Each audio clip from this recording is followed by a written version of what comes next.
Police arrived and there they found a absolutely horrific scene inside. 46-year-old Jill Howell had been attacked in her own home. The victim was lying on the floor, having been stabbed 15 times. For someone to stab someone so many times, there's clearly a frenzy, there's clearly an emotional attachment to this. Sadly, there wasn't an opportunity to save Jill's life because she was dead when the police came through the door. They would have found a half-eaten meal. They would have found a bottle of wine. But they would also notice on her head was written the word bully.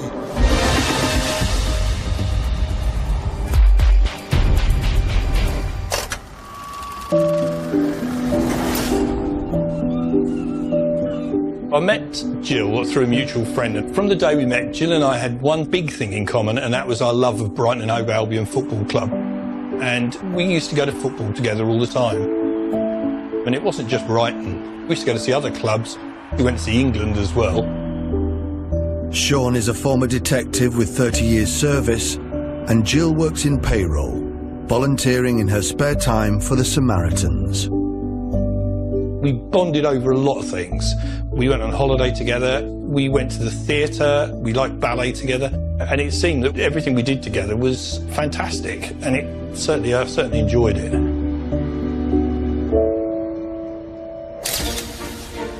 In 2016, Sean was appointed Mayor of Worthing and had the honour of taking Jill to the late Queen's Garden Party at Buckingham Palace.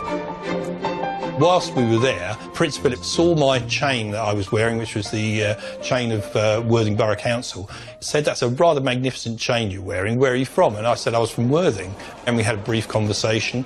He then turned to Jill and he shook her hand. And all I can remember is her massive beaming smile the whole time she was talking to him. And at one point, this lady came up behind him and he turned around to him and said, "Oh, I'll be with you in a minute." And it was the Queen.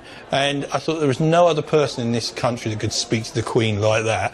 And it just made us laugh. Jill had been committed to her Samaritans work for several years. It was something that she really loved. She could talk to people because she had a great understanding of people's difficulties in life. She was able to talk to people about how they felt, and I think she gave a lot to it. In 2015, Jill was headhunted by the University of Brighton and offered a job as their head of payroll and pensions. She was tasked with improving efficiency. There'd been an atmosphere, if you like, or a culture that the university felt was unhelpful. So maybe it was underachieving. So they brought in Jill Howell to actually improve it and to get it to the standards that they wanted. It would have been very difficult for Jill to walk into that type of team who are established, who believe they are working very efficiently and effectively, and all of a sudden she's maybe been given targets to hit, make them more efficient. She had to change things and bring people up to more modern ways of thinking. She knew it was going to be quite tough going in. I don't think she viewed that as a problem, she viewed that as a challenge. One of the old guard was Deputy Payroll Manager David Browning, who had worked in the department for 26 years. She was seen as being too demanding. Browning would be saying, "Look, I've been doing this job for X number of years, you've come in here, you hardly know how we work, and you're trying to impose yourself on us." Within a short period of time, friction began to develop. I think he set out to make her job harder than it had to be. And so that would have been a challenge for Jill. And she would have had to have been firm. That's what she was there for. That's what she was paid to do. Colleagues reported hearing Jill and David Browning arguing within the office and her having to raise her voice and exert her authority over him, which he obviously didn't appreciate too much. Anyone who goes to work in a new department and they're going to make changes, Jill would have faced quite a lot of opposition and possibly resentment.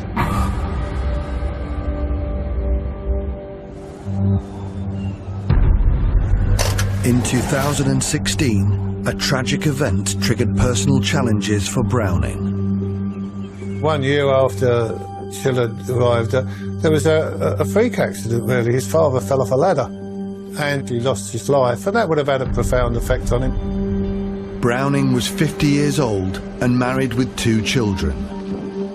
Browning went from being a happy, friendly family man to being much more withdrawn within himself. He was suffering from depression and wasn't engaging in the same way. Jill offered him an olive branch. She had experienced grief herself, having lost her own parents. Jill became supportive of him, helping him, counselling him through that process, relying on her experiences working for the Samaritans as a volunteer. She showed extraordinary compassion, she showed above and beyond, she was tuned in and empathetic to what Browning was going through. I think that her kindness was an opportunity that Browning saw, really.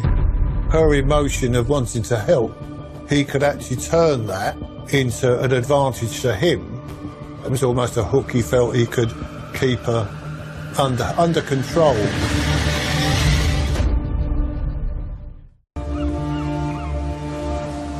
Following the death of David Browning's father, his boss, Samaritans volunteer Jill Howell, wanted to support her colleague.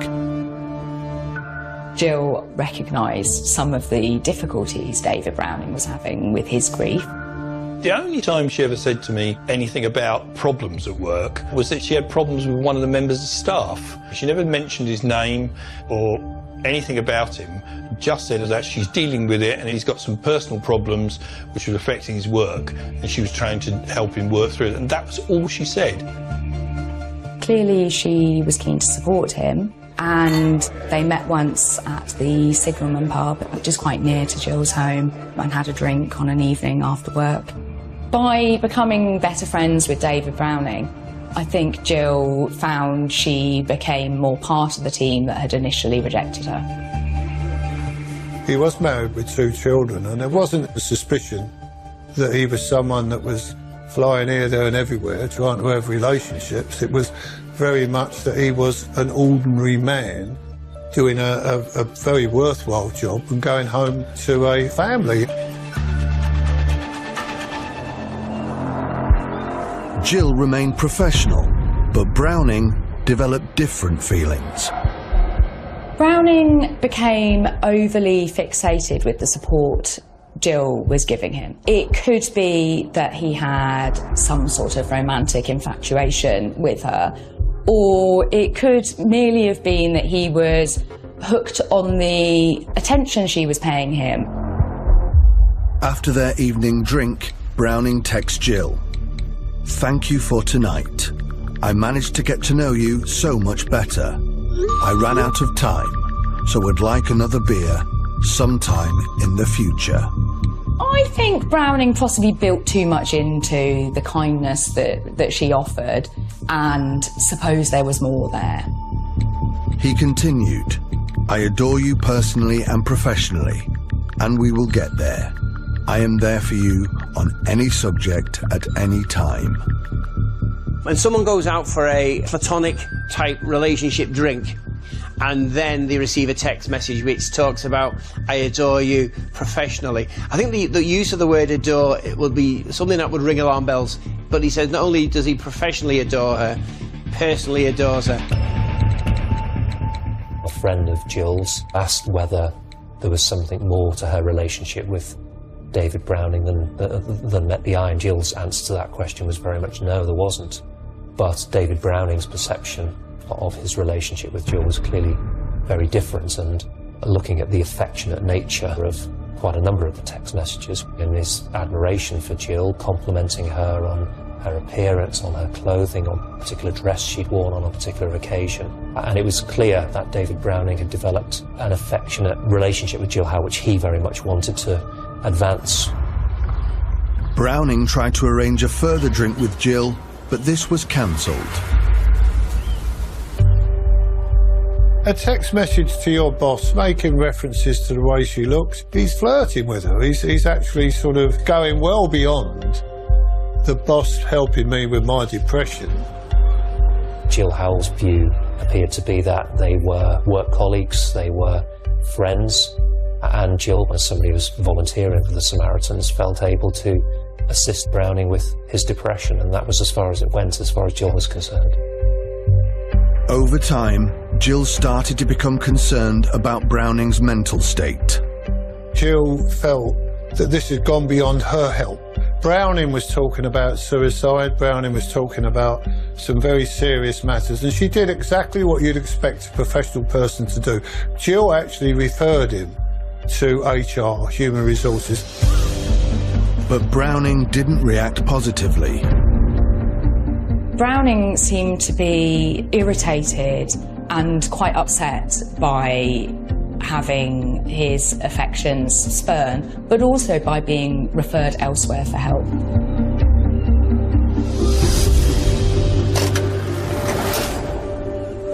To lift his spirits, Jill invited Browning round to her house for supper. I think Jill indulged Browning because I think she did genuinely care about him as a manager, but also as a person. He was someone who was vulnerable, and she could help. It's important that you are able to have a professional relationship with your team, but there has to be a boundary. And so you can have a sociable relationship, but only to a certain degree. Because if there are boundaries that become blurred, then there's a danger that people can exploit that as well and take advantage of that. There was nothing that would suggest that that was a flowering romance, and even though he rocked up with, you know, wine and flowers, I think that Jill was managing the situation to the best of her ability to help a work colleague. She was just a kind person that wanted to help people. Later that evening, Browning texted her. "Book me in for another chat in September, October.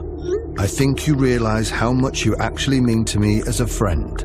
I will continue to be inappropriate at times to make you laugh and smile. Every Jill needs a Dave." When he talks about how he will continue to behave inappropriately if it means getting a laugh, the fact that he's aware of his behaviours being inappropriate, Jill must have brought this to his attention. In further discussions with Jill, Browning's language became less playful and more manipulative. His behaviour moved into the realms of being controlling and jealous. He expressed the view to her that he never wanted her to leave the department. He wanted her to be his and his alone. He added that Jill must never get a boyfriend because he needed her for support. The fact he's now suggesting that, you know, she should not even have a boyfriend is a really sinister and worrying development. He'd become intensely jealous and wanted to control Jill Howell for his own benefit. Jill did speak to some of her friends about Browning, but she seemed to feel she had control of the situation. On occasion, she told him when he had overstepped the mark and did say to him, "You shouldn't make comments like this." Jill persuaded Browning to begin his psychotherapy appointments. He reported that it made him feel that he was more messed up than he thought. The intimacy that he had enjoyed with Jill was now being shared, and he didn't want to do that, and he didn't find that any value in seeing the psychotherapist, and he felt that Jill had betrayed him. Browning had the last of 3 counselling sessions on the 24th of October.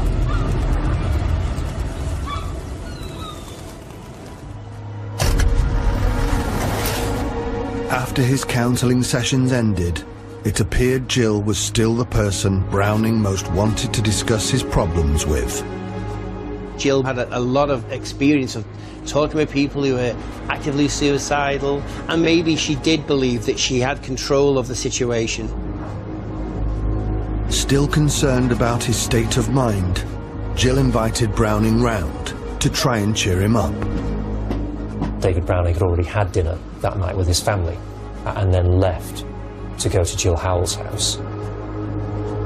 Jill made a curry and they ate the curry and they continued chatting. They drank about half the bottle of wine between the two of them, and they continued talking till fairly late. He clearly has an expectation that this relationship that Jill sees as platonic and professional is going to take another step, and that is they're going to become intimate, possibly going to become lovers. The evening came to an end. It was about 11 p.m. Jill told him it was probably time he should be thinking about leaving, and he replied that he couldn't leave because he'd already posted his suicide notes. Jill, being the supportive, Samaritan, kind-natured person she was, told him she would need to take him to a hospital, and she turned to put her shoes on.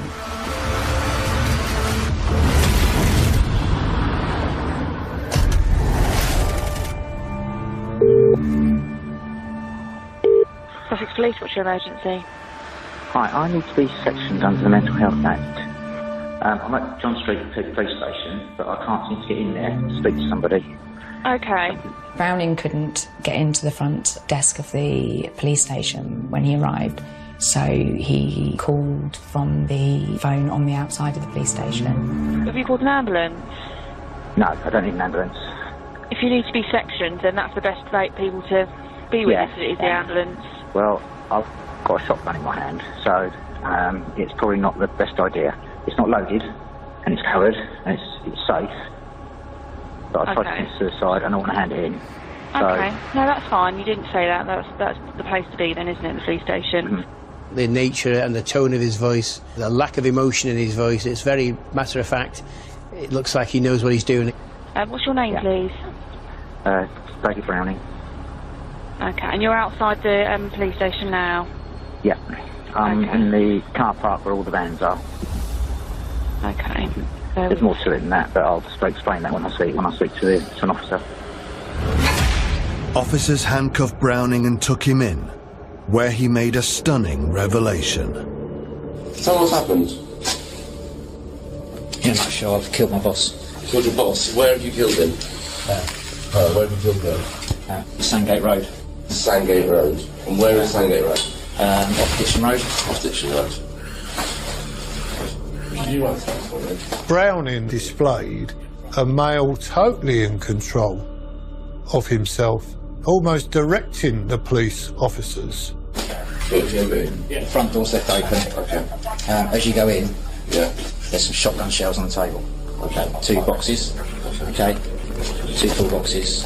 There seems to be no agitation, no distress, no evidence of him being traumatised by what's happened. It seems very matter-of-fact. He seems quite calm about it. If it's time, do you want to arrest him? Yeah. Special murder, just like David, based on what you've told us, okay, the time is now 6:20 a.m. I'm arresting you on suspicion of murder. Okay, you didn't have to say anything, but may harm events if you do not mention one question, something which you later on in court. Anything you do say may be given evidence. Do you understand that? I understand. I felt that was just another piece of the jigsaw, part of his premeditated plan.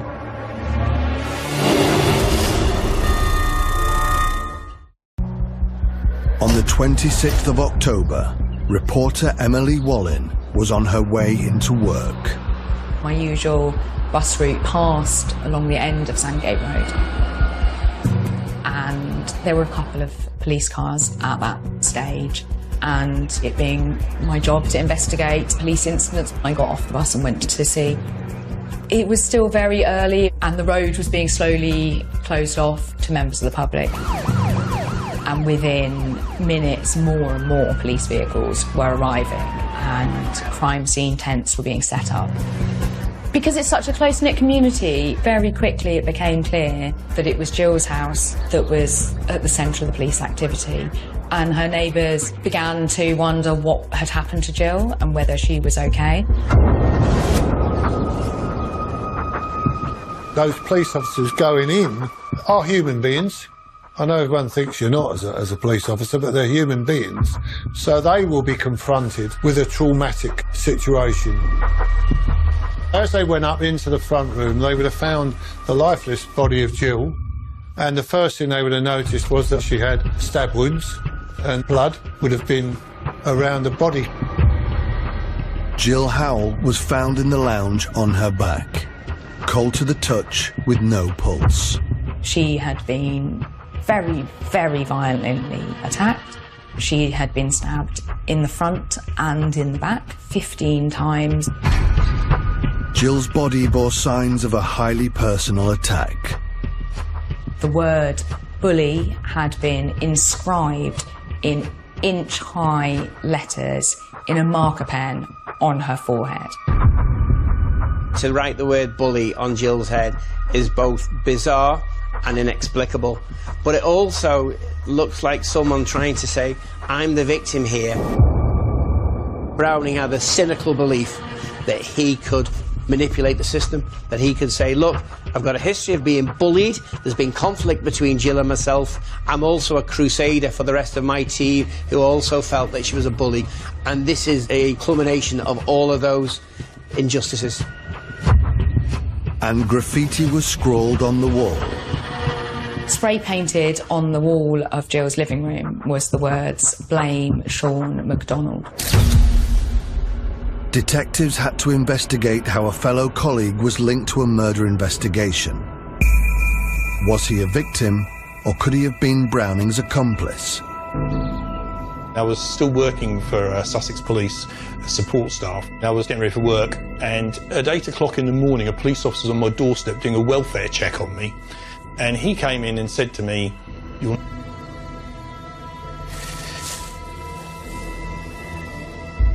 She then said to me, do you know a guy called David Browning? And I said, no, I've never heard of him. I'd never heard that name before. Jill had never mentioned his name, and he said, well, he's been arrested for it. Police now had to determine whether Sean McDonald also had any motive for killing Jill. This was somebody who was traumatised by the death of a close friend.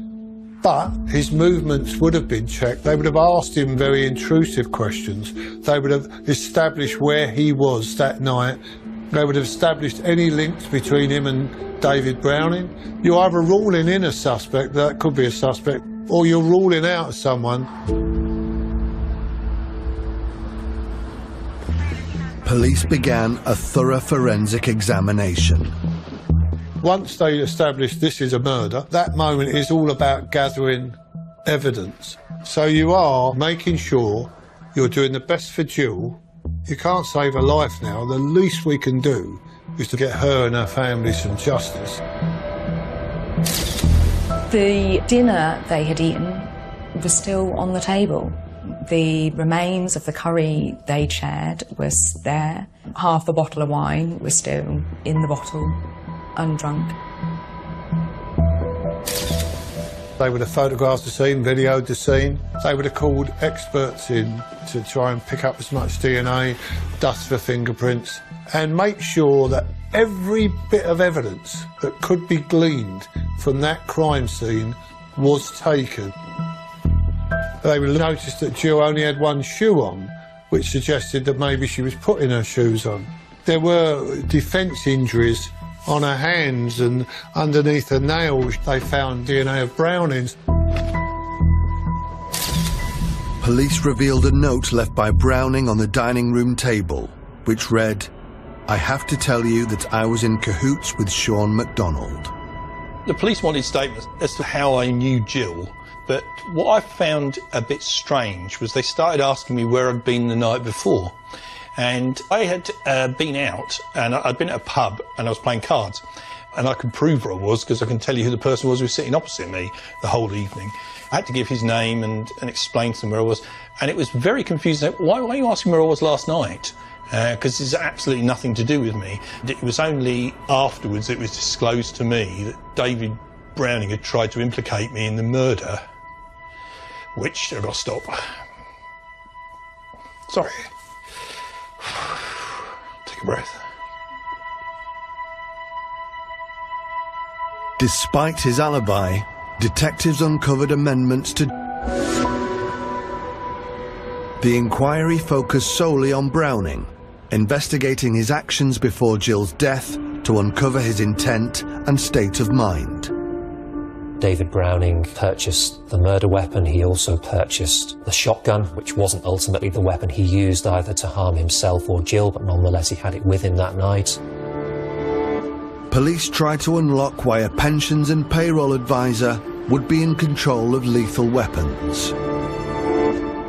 David Browning had applied for a shotgun licence and he'd been granted one.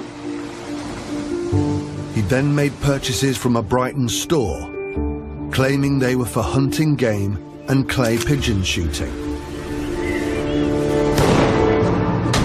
Browning had purchased a second-hand shotgun and 50 cartridges and a knife which is designed for if you're shooting wildfowl, if you're shooting game, and it would leave quite severe injuries because it's designed to sort of cut up fowl.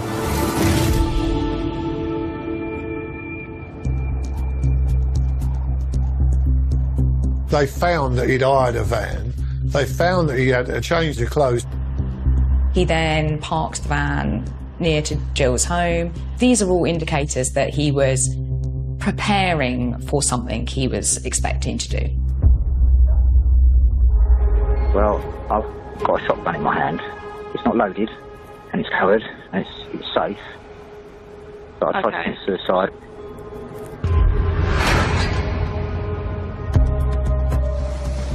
There was a lot of planning into this process of getting a gun, but in the end, he didn't use the gun. So the logic of what this process was is not clear to anyone other than him. Investigators started a thorough examination of his phone. The police would check all the phone records. Browning tried to erase loads of the documents on his phone. On Jill's phone, you could track all of the messages. Browning had tried to get rid of his, so you send it off to some clever person somewhere that can actually find the messages for you, and you can see his messages were trying to form a relationship. Jill's messages were trying to help a human being. Police also discovered Browning added Sean's contact details to his phone 3 days before the murder, despite having never met him. My name, my phone number and my address were all in his phone. I was staggered by that. I don't know, he'd obviously done a lot of work trying to find out who I was, where I lived, and everything about me so that he could set me up for this. Browning told police that after killing Jill, he stayed in her house for several hours. Detectives needed to find out what he did during that time. David Browning's phone records show that he deleted some text messages. He also posted a picture on Facebook with a little cartoon that said, "Stand up to bullies and then kill them," with a quite grotesque picture of a little cartoon man being speared by a dagger. And he also rang the Samaritans, the charity which Jill herself had given so much of her time to supporting. We talked about wanting to end his life, and if ever there was going to be a moment to end it, it would have been after he murdered Jill. But he didn't do it. It's a particular insult to Jill's memory as someone who devoted so much of her life to the Samaritans that he would see fit to call upon them to support him after he's killed her. The circumstantial evidence was so heavy that Browning was charged with murder and remanded in custody awaiting trial. Sussex Police, what's your emergency? Hi, I need to be sectioned under the Mental Health Act. I'm at John Street Police Station, but I can't seem to get in there to speak to somebody. Okay. His initial remark is that he's asking to be sectioned. For anyone else, the first thing they would say is, please, you need to get someone here. I've done something terrible. I've killed someone. He doesn't mention that at all. It's all about him. You call it narcissism. And he's already, looks like he's planning his strategy for his defence. Have you called an ambulance? No, I don't need an ambulance. I've got a shotgun in my hand, so it's probably not the best idea. He could have been telling you that he'd had a piece of toast for his breakfast. It's not loaded, and it's covered, and it's safe. But I tried to commit suicide, and I want to hand it in. Okay, no, that's fine. You didn't say that. That's the place to be then, isn't it, the police station? What's your name, please? David Browning. Okay, and you're outside the police station now? Yeah. I'm in the car park where all the vans are. Okay. There's more to it than that, but I'll explain that when I speak to an officer.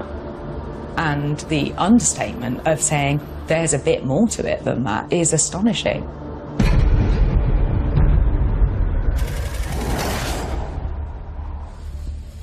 In a nutshell, I've killed my boss.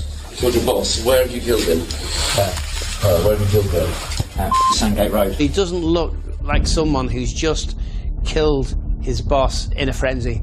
The front door's left open. Okay. As you go in, Yeah. there's some shotgun shells on the table. Okay, 2 boxes. It's a just completely emotionless conversation. He seems neither upset nor remorseful. I'm arresting you on suspicion of murder. Okay, you didn't have to say anything, but may harm events if you do not mention one question. I think he's understood what he's done, and that is damage limitation. It's all about him. He's looking after himself. He's got no sympathy for Jill. He couldn't care less about that. He doesn't need to be sectioned. He needs to go into prison. Even though he admitted killing Jill, when Browning takes the stand, the path to justice isn't clear-cut. David Browning's trial began. He pleaded not guilty to murder, instead claiming manslaughter on the grounds of diminished responsibility. That means he was accepting he had killed Jill, but not that he had deliberately intended to murder her. When I heard that, I realised just what a coward he was. And I thought, you cannot take responsibility for your own actions, and he's going to try and tell the court something that is a lie.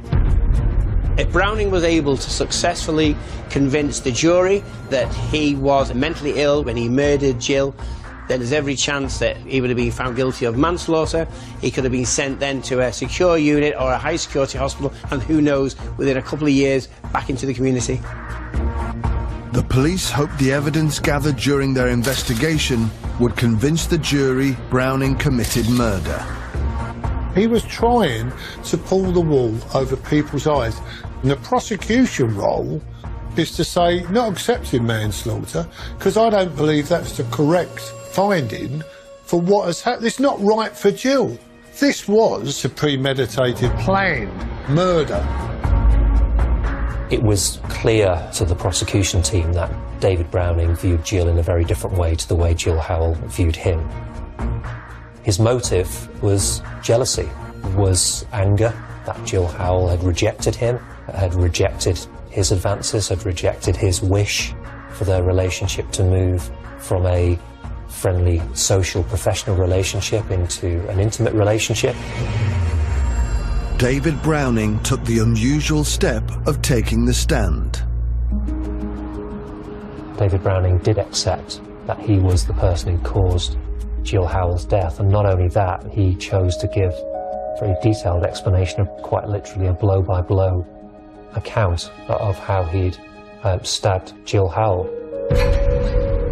The real issue was his state of mind at the time, his ability to form a rational judgment.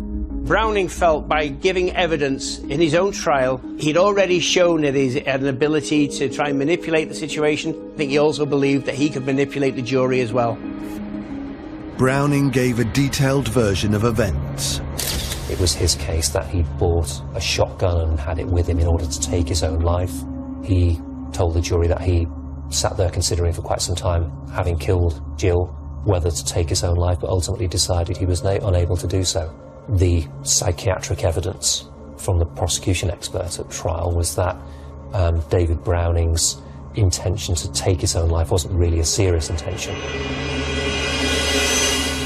That night, Browning brought a hold-all containing a set of clothes to Jill's house. The court claimed this showed premeditation. If you're going somewhere with a change of clothes and you're going to shoot yourself, you know, that don't add up, does it? If you've killed someone, do you really need a change of clothes to shoot yourself? The prosecution suggested David Browning hoped to spend that night at Jill Howell's house and to have a change of clothes available for himself the following morning. The other reason related to his plan to kill her. David Browning wanted to have a change of clothes available to him if some of Jill's blood ended up on his clothes.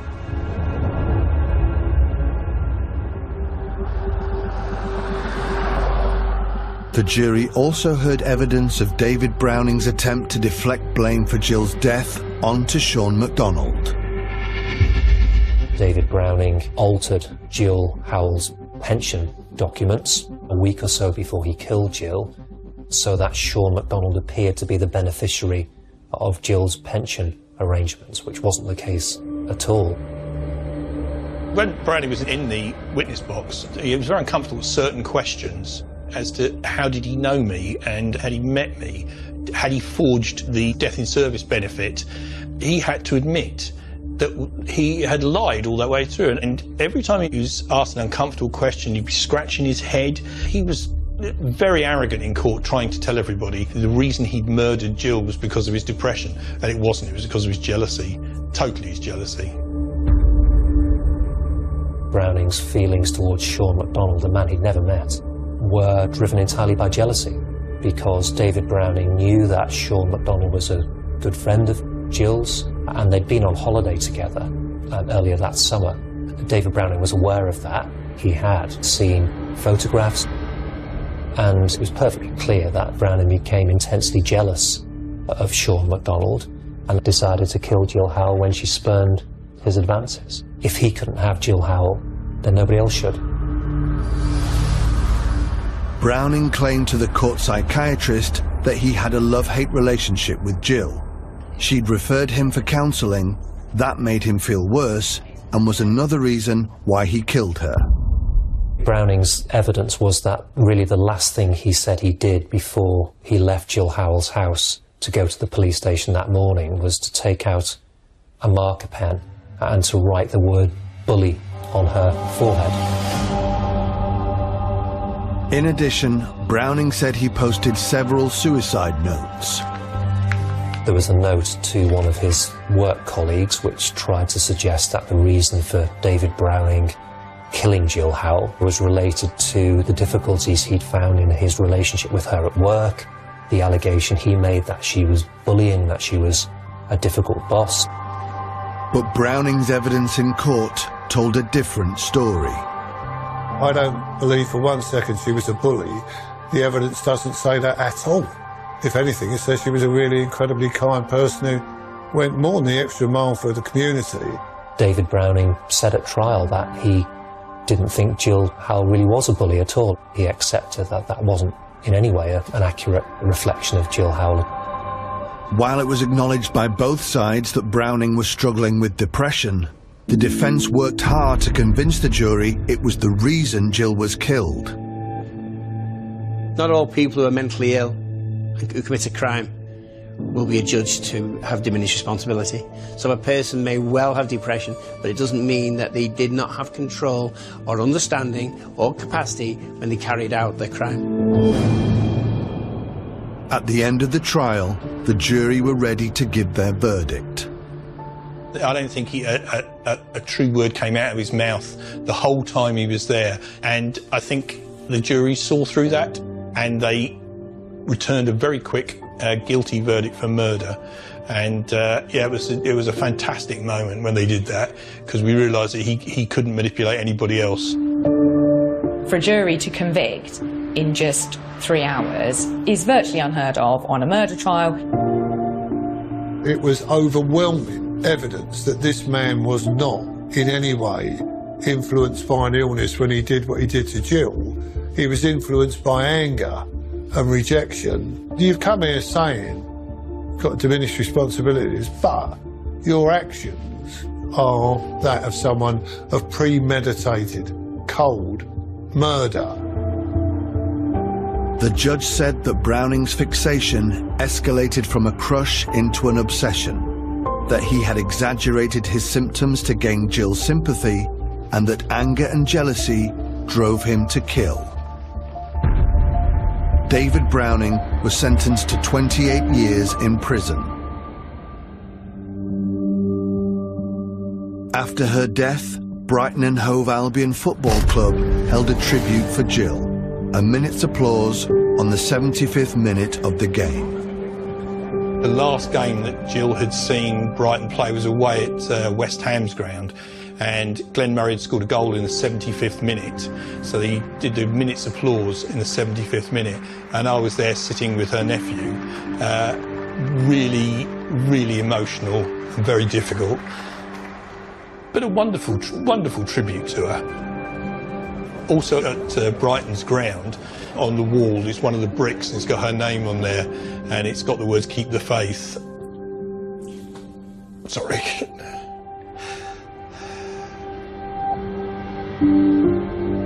That's the saddest thing, because the world lost a beautiful person, and she gave love out to everybody. She gave love out to Browning, and all he could do was reward her with hatred. Tonight, a notorious murder back in the national spotlight. Just this week, a wildly controversial parole decision. Is a convicted killer now walking free? An all-new 2020 starts right now. Pound for pound, one of the greatest true crime stories of all time. This would turn out to be a notorious, surreal case. A woman brutally murdered in cold blood. Investigators at the time believed that Sherry Rasmussen was the victim of a burglary that had turned into her own murder. As I walked in, there was blood. She was literally clawing at the front door, trying to get out. People were on edge during that era. And add to that, we were the serial killer capital of the world. It's like being hit by a train. Just like being hit by a train. I don't usually talk about that day or that time. How soon was it after the murder that your father and your mother started to think that maybe this wasn't a robbery? I assumed it was going to be burglars, male burglars. And there was another piece of evidence that caught the attention of investigators. A bite mark on Sherry's forearm. A suspect that the LAPD could never have fathomed.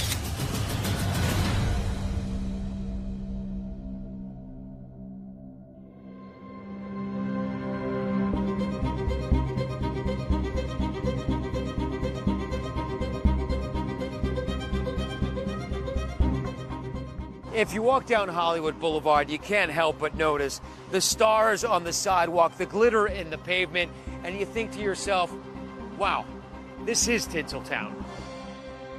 But it doesn't take long until you realize that there are deep cracks in that pavement, exposing a criminal element you could never have anticipated.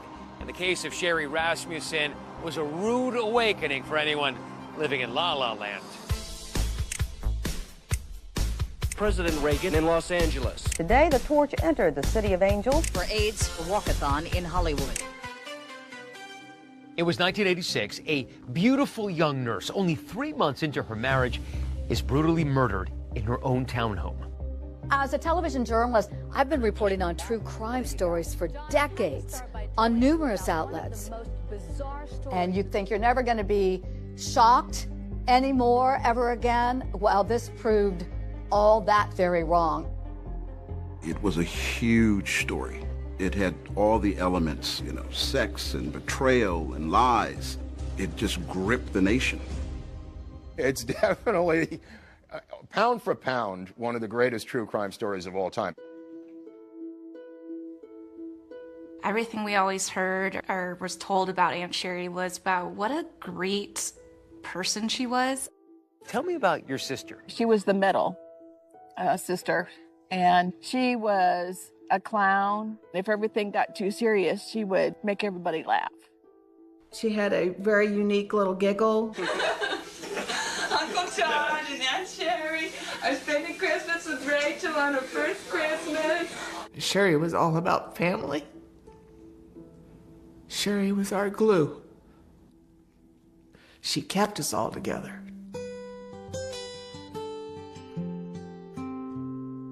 From a young age, Sherry, the middle child with that infectious giggle, seemed mature beyond her years, according to her sisters, Connie and Teresa. She leapfrogged from the 8th grade into high school, and Sherry graduated early at the age of just 16 and enrolled in nursing school. She had certainly an interest in caring for other people. By the time she was 21, Sherry was fearless and determined, and she moved from her hometown of Tucson, Arizona to Los Angeles. When she passed away, she was the director of critical care at the Glendale Adventist Hospital. When I think of Sherry, I think of her kindness and her generosity. Sherry's father, Nels, who was a dentist, had encouraged her to enroll in medical school to become a doctor, but she had other plans in mind. Sherry always wanted to have a family and a husband and children. In the spring of 1984, Sherry met a young engineer named John Rutten. John Rutten was a tall, handsome, bright, athletic young man from San Diego, California. Sherry was so tall, she often had difficulty finding guys who weren't intimidated by someone with her stature. And I know that John was just taken with her. Sherry and John were very happy together. Sherry was always smiling and laughing and happy. They settled into Sherry's condo in Van Nuys, and in November 1985, the couple got married. It was a joyous celebration. You could tell that they were in love. She was just beginning her life. She'd met the man of her dreams, and she had a great job, and she was doing very well, and it was all coming together. 3 months later, and now it was all gone. February 24, 1986. John had just returned home from work, and as he's walking up the steps into the townhome, the door is ajar. He walks into the townhome and sees his gorgeous bride dead in a pool of blood on the living room floor. He calls 911. I was patrolling and I got a call to Balboa Boulevard. Veteran LAPD patrol officer Rodney Forrest was one of the first cops to arrive at the scene. The call was a death investigation. I thought that was particularly interesting. Why a murder in a kind of upscale part of town? When Forrest and his partner got there, they were met with a grim warning from paramedics. Somebody said, "You're not going to be prepared for what's in there." And I'm thinking, well, I've seen it all, so let's go see.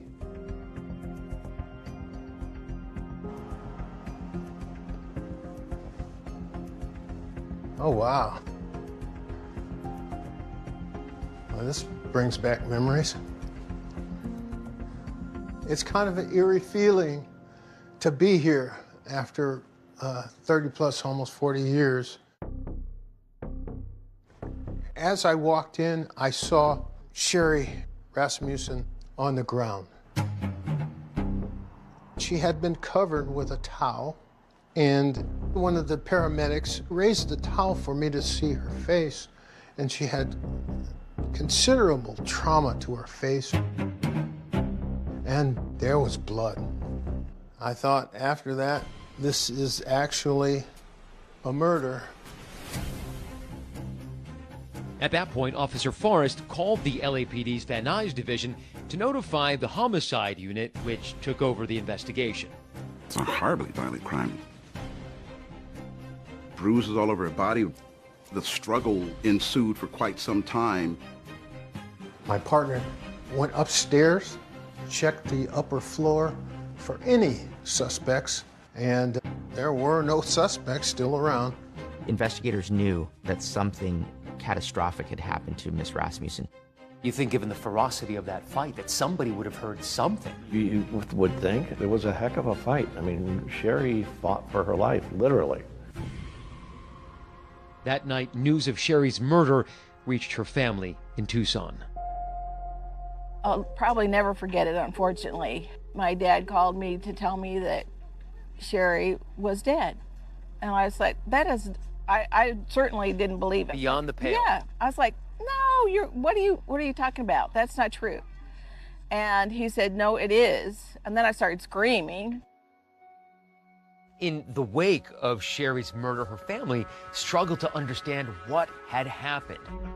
Could this be the result of the rampant violence that had plagued the city of Los Angeles in recent years? Grim statistic from Los Angeles. More murders in 1980 than ever before. In parts of Los Angeles, there is a dangerous new tension.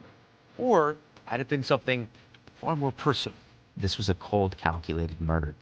When investigators looked further into the crime scene, they uncovered a major clue that could change the course of the investigation. This would turn out to be a notorious, surreal case with a twist no Hollywood writer could have come up with.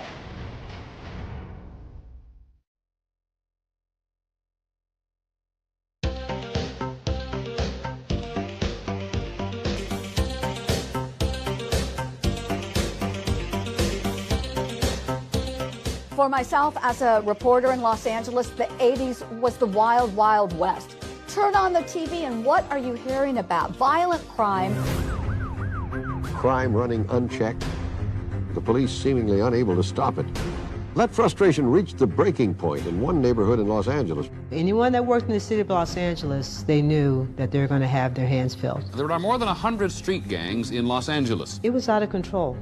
People were on edge during that era. And add to that, we were the serial killer capital of the world. The Night Stalker killer. Strangled, tortured bodies were found sprawled on hillsides. By 1986, the homicide rate in Los Angeles had reached alarming levels. So when Sherry Rasmussen was murdered inside this apartment, it sent neighbors into a panic. It was a dark period in our history. People were terrified to leave their homes. Residents bought guns, learned martial arts. People had bought up every single burglar alarm in the city, and went to the LA County dog pound and literally adopted every single dog for watchdogs. The home invasion murder, the one similar to Sherry's, is going to cause a lot of fear in the community.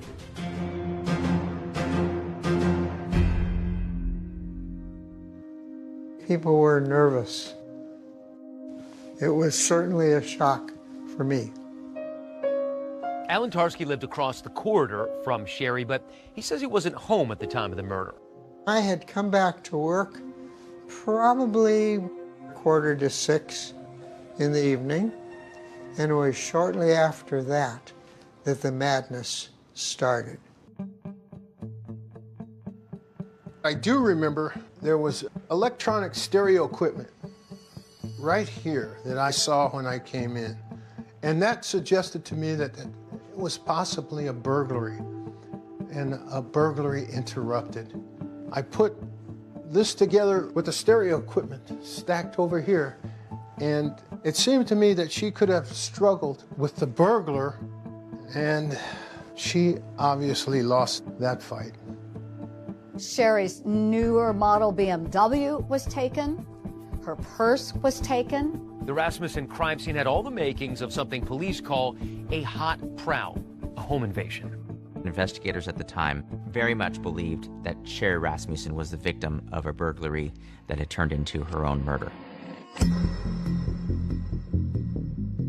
Based on what investigators could see at the time, it appeared as though Sherry Rasmussen was working at her dining room table on the second level of her condominium when the intruder came in through the front door. She had ligature marks on her wrists, indicating at some point someone had tied her up. All over the place in these pictures, you see some of the implements that were used to hit Sherry. Right. The vase that was smashed over her head. The shards had blood on them. The assailant or assailants were grabbing at anything they could find to make sure this woman didn't breathe another breath. Her fingernails were left broken at the front door. Because she was literally clawing at the front door. Trying to get out.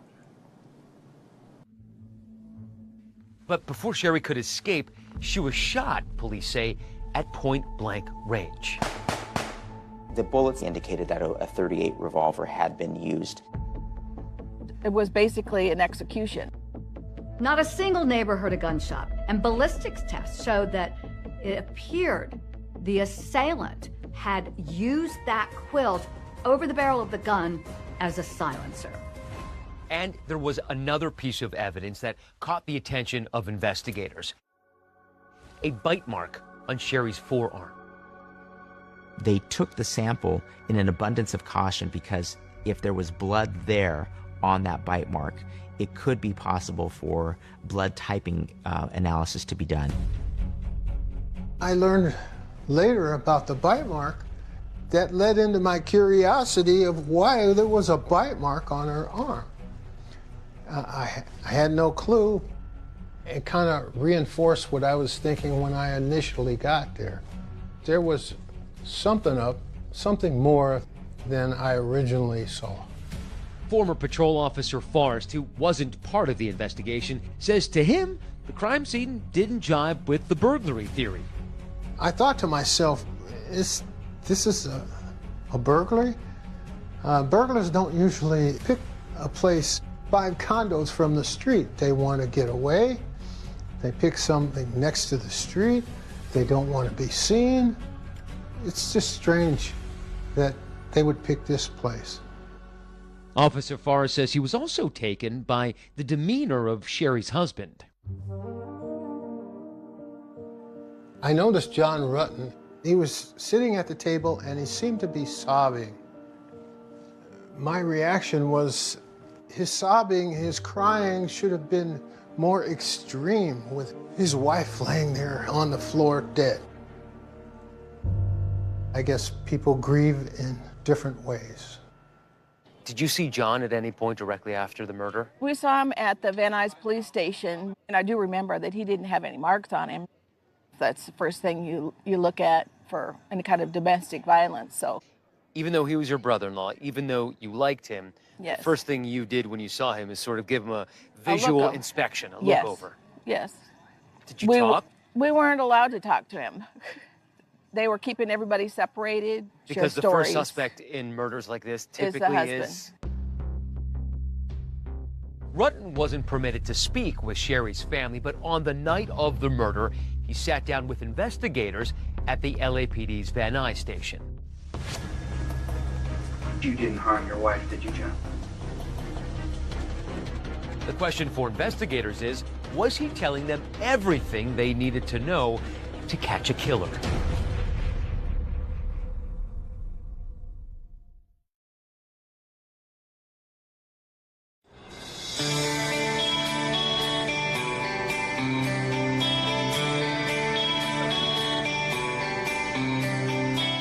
So you and Sherry were living here in Southern California together? Yes.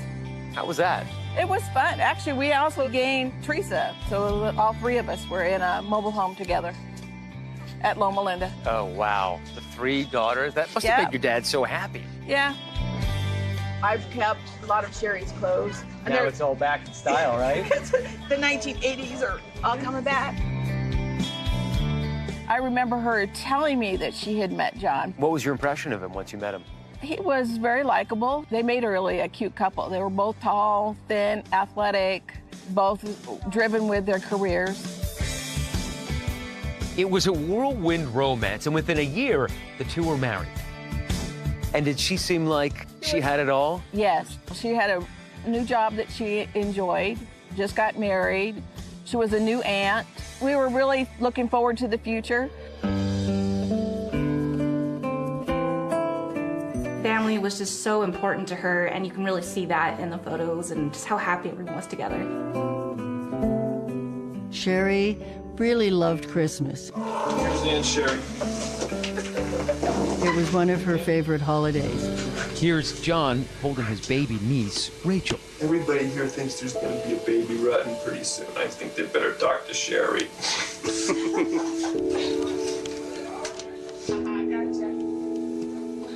This would be Sherry's last Christmas. Sherry's now showing why she's a leader of nurses.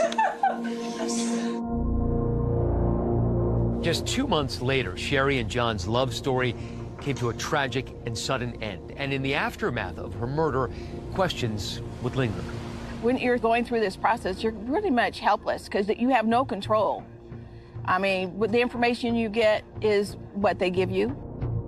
Nels Rasmussen was determined to find out what really happened to his daughter. And so were the police, who wanted answers.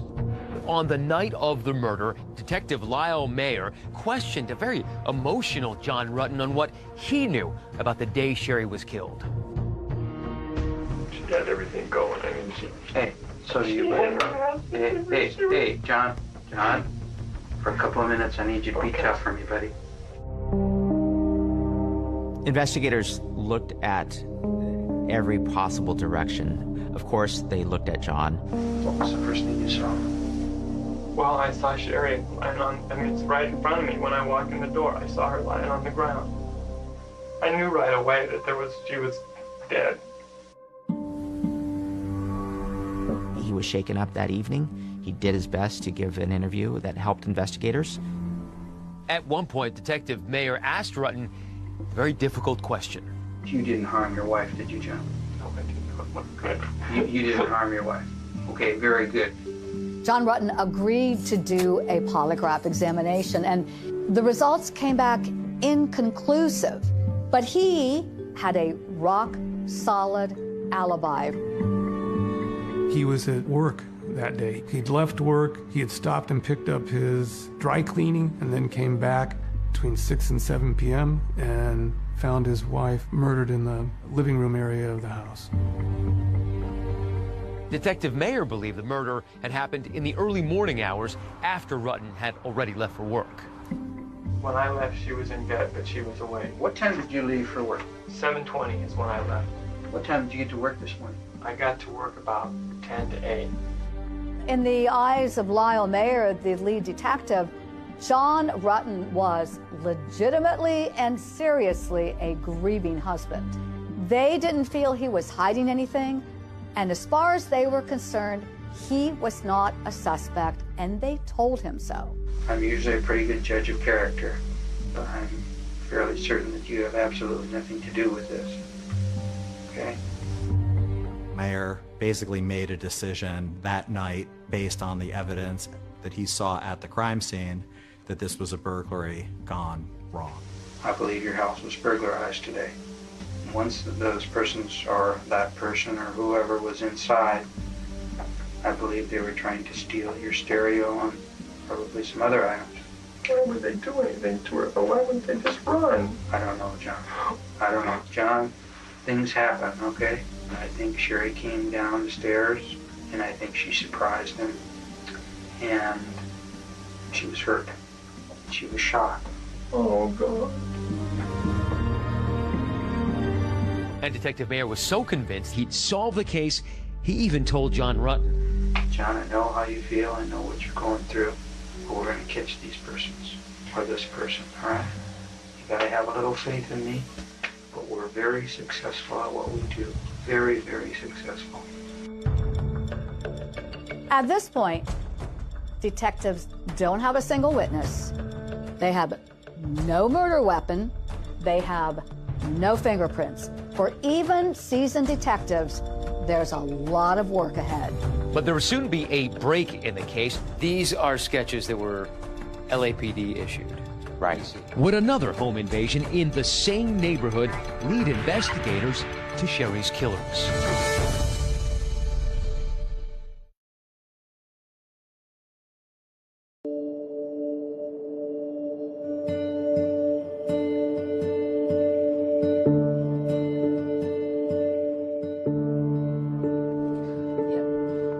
They look like they're from Charlie's Angels. I know. So you're almost on different parts of the country, but you had almost the same haircut. I know.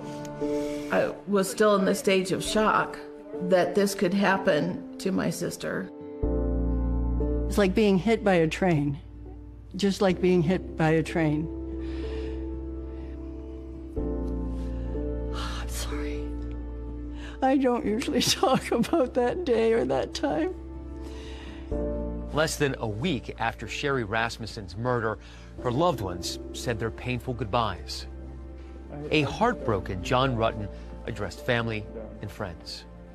When I saw John at the memorial, he was just ashen.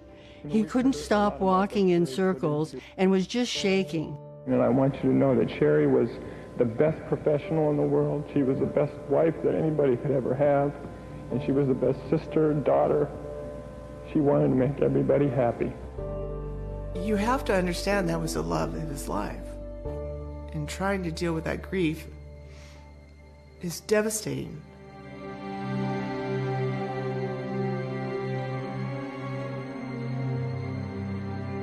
Back then, investigators wasted no time theorizing what they think happened to Sherry Rasmussen. They looked at the crime scene. It looked like a burglary, smelled like a burglary. Not long after Sherry's murder, investigators jump on a new lead. There's been another burglary here in this same Van Nuys neighborhood with a similar MO. That burglary was interrupted by a woman coming home, seeing two men in her house, one of whom had a gun, and they fled, and witness sketches were produced of those suspects.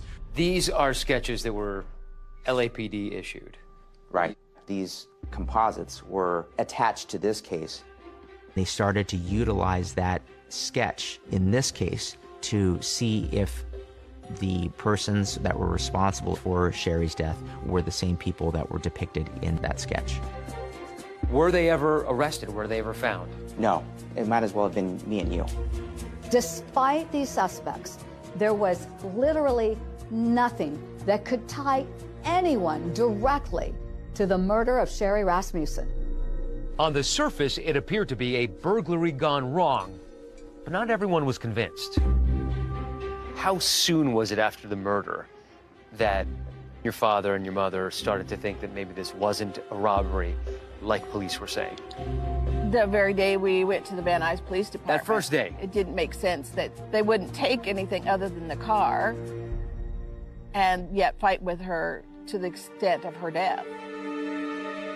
Sherry's father, Nels, believed that there was another reason behind the murder because he says Sherry told him about a series of disturbing events in the weeks and months leading up to her death. My father told the police about an incident of a nurse that didn't get promoted and that she was upset with Sherry, and then so she sort of got into an argument with Sherry.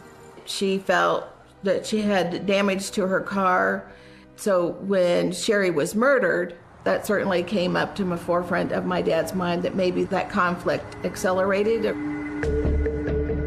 According to family members, there was another woman who raised alarm bells for her, an ex-girlfriend of John Rutten. She had come to Sherry's office after they were engaged, and I think she was sort of provocatively dressed and said to Sherry, "When this marriage fails, I'll be waiting to pick up the pieces." And Sherry said, "Don't worry, we won't be needing your services." Just about a month before the murder, there was an even more disturbing encounter that Sherry, again, told her parents about. She was home getting ready for work and heard something downstairs and went downstairs and found John's ex-girlfriend standing in the living room, and Sherry told her to get out and not come back. In the days leading up to the murder, Nell said Sherry confided in him that she was being followed by someone who she described as having piercing eyes. Sherry never disclosed a name for the ex-girlfriend. It would have been nice had we had that, because we would have shared that with the detectives. Nels claims that he told the original detectives about the alleged incidents involving an ex-girlfriend of Rutten. One of the original detectives in this case told me personally they had never heard any of those alleged incidents, and none of them were entered into the official case record known as the murder book. The single most important document in an LAPD homicide investigation is the murder book, and it's basically the place where any investigative work that is conducted, any step that is performed, everything needs to be committed to writing. And the reason that it's so important is that homicide is obviously a case with no statute of limitations. Nels Rasmussen told me that he had been telling them for years about an ex-girlfriend of John's. When exactly that conversation occurred, he could not tell me, but I believe that it occurred. But on the night of the murder, John Rutten told Detective Mayer that he didn't know anyone who might want to harm Sherry.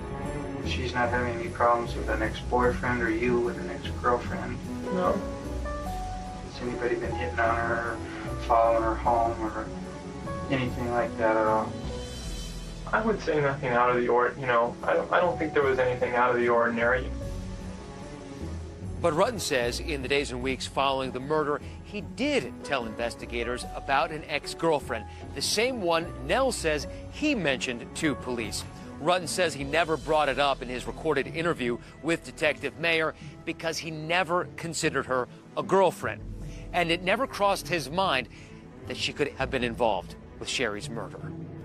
2020 reached out to Detective Mayer for a response to the allegations raised by Sherry's family and her husband, but he did not respond. 2020 also reached out to the LAPD regarding those same allegations, and they declined to comment. I had come to the conclusion in my mind that it was never going to be solved, and it was something that I would have to deal with, the unknowing of what happened. With 0 suspects, Sherry's homicide investigation was heading toward cold case purgatory. But years later, with brand new technology and a fresh set of eyes, investigators take another look at the bite mark that was on Sherry's forearm. And could that be the key that unlocks the mystery of the murder of Sherry Rasmussen?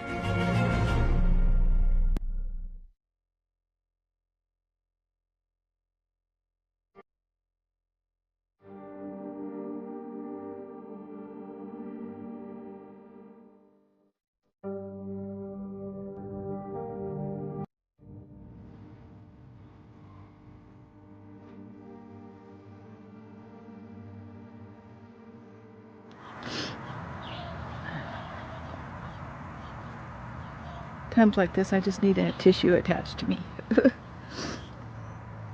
It has been very difficult to continue to live without Sherry. Sherry was like the bridge to kind of pull us all together.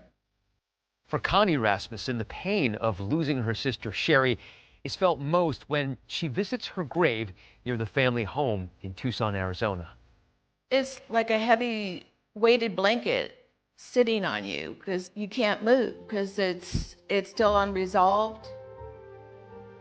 When Sherry was murdered, my grandfather, he was struggling with the fact that they were unable to find the murderer. It ate at my dad. As a father, you think, your job is to protect your children. And he felt he had failed that. Sherry's father, the late Nels Rasmussen, gave this interview shortly before his own death in 2020. It's probably difficult for people that know me that I hang on the way I do, but I'm learning every day how to deal with this. And I still don't have all the answers. I probably never will. In 1991, Lyle Mayer, who's the lead detective on the case, retires from the LAPD. And the case is then handed off to other detectives within the Van Nuys homicide unit. There were no active leads or items that were coming in at the time that were giving investigators new avenues to pursue.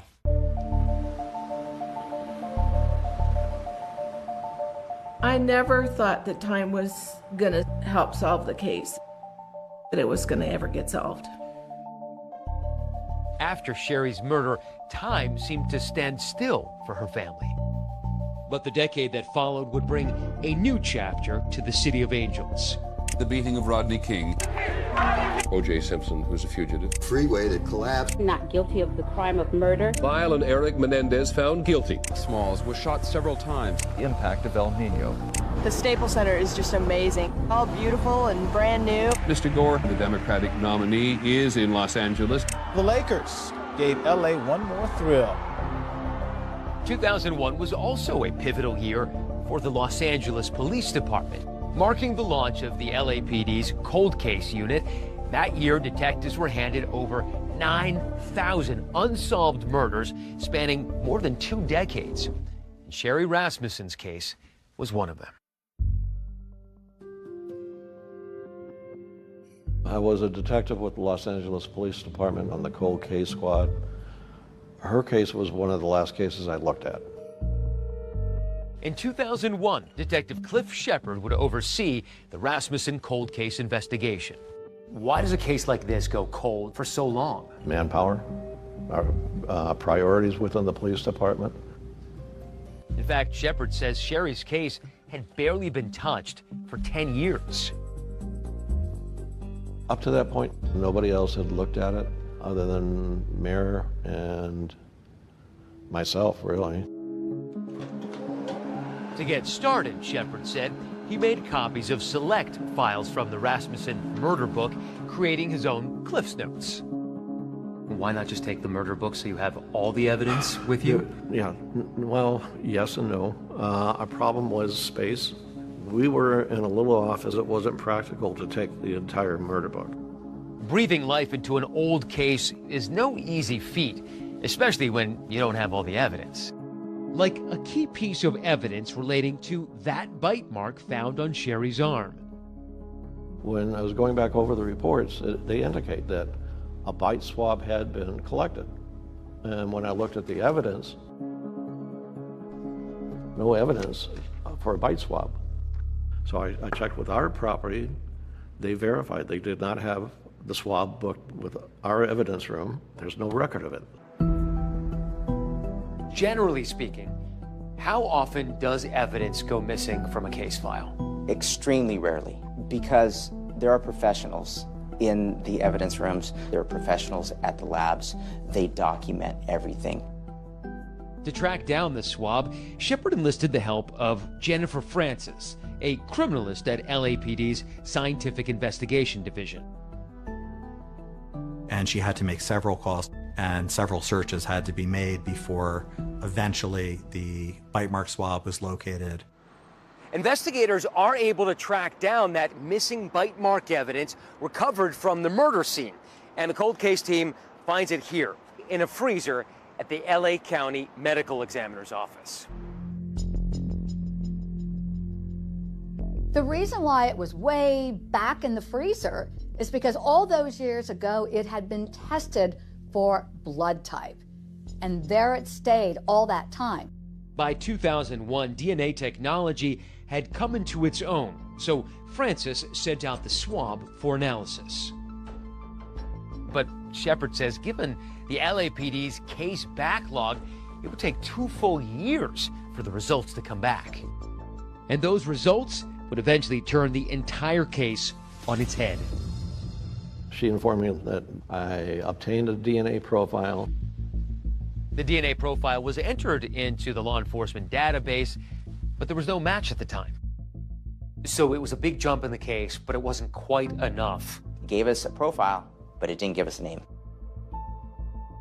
With little else to go on, this case is riding on that piece of DNA. Once you got the DNA, did that prod you into doing any of the other investigative things like interviews? At that time, no, I couldn't. I had a lot of cases going on, so it was as I had time. I just didn't have enough time. My biggest regret is not interviewing Rutten, the husband, not meeting with him and having a face-to-face. I knew he restarted his life and it was down in the San Diego area. But for me to just leave LA and go down to San Diego to interview him, I had other things going on. I couldn't do that at that time.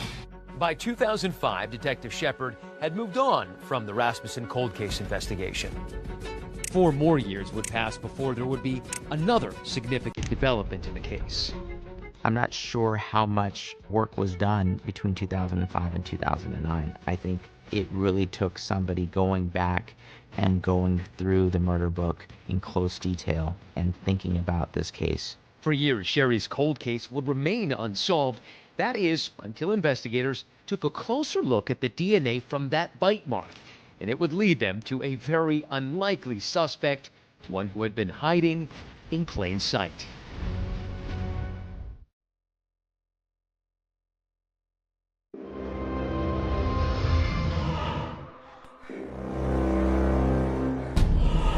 I can't remember ever covering a case like this. Sex, lies, law enforcement, innocent victim. Because what you could tell from the crime scene, there was an assailant, but that Sherry fought back. Oh, she with did. Incredible Yes. vigor and strength. Absolutely, she did. If I grab your arm, yeah, and you want to release my hand, what's very close exacts. So Sherry Rasmussen knows this is a life and death situation. Sherry tries to escape. The co-counsel summarized the case as a bite, a bullet, a gun barrel, and a broken heart. Where she talked about her belief that there was a personal motive for this crime. For a cold case that was running on empty, I mean, this should have jump-started it. Why didn't it? It didn't give us a name. They eliminated the first 4 suspects, but they began to zero in on suspect number 5. And suspect number 5 just happens to be a cop. Can you imagine that moment? After all these years, the answer is behind a badge. It's crazy that you've been working just down the hall from the murderer you'd been looking for years. Yes.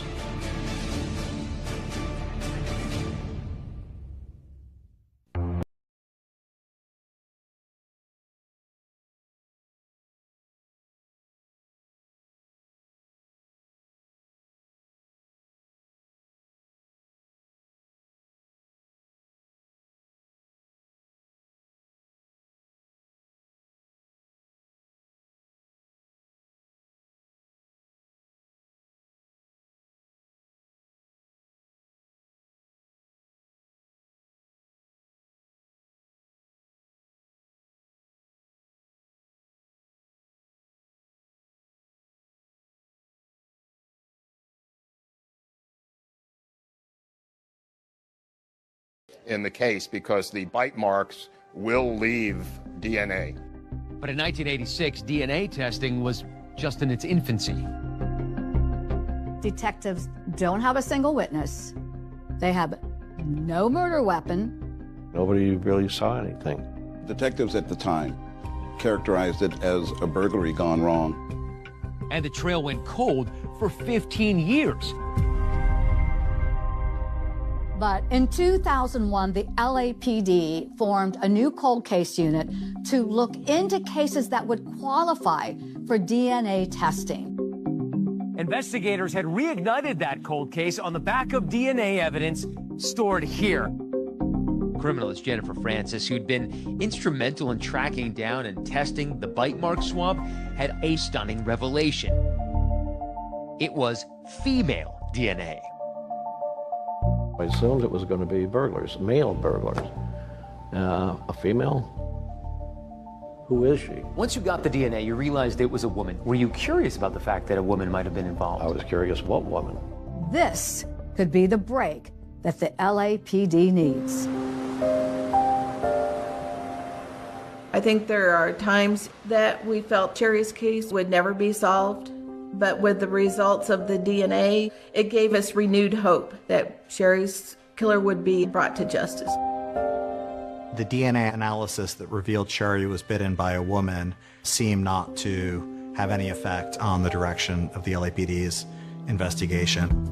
Because what you could tell from the crime scene is that there was an assailant, but that Sherry fought back with incredible vigor and strength. And I thought, okay, we've got one with the gun, doesn't want to use it. The other one's, presumably the female who helps her partner out when he's starting to get beaten up.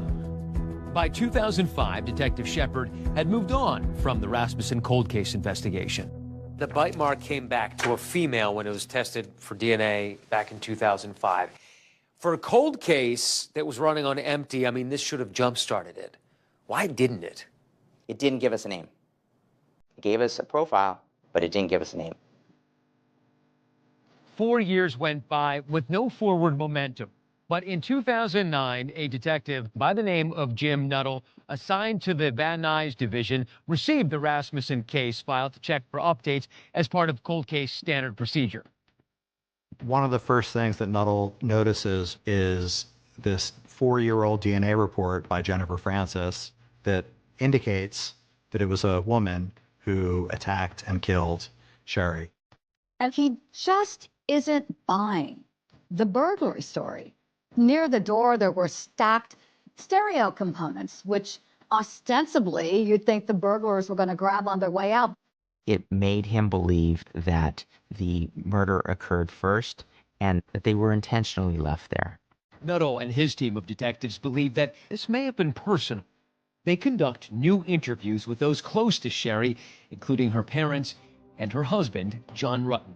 He wanted to exclude all of the potential female sources or female individuals that were surrounding Sherry's life at the time.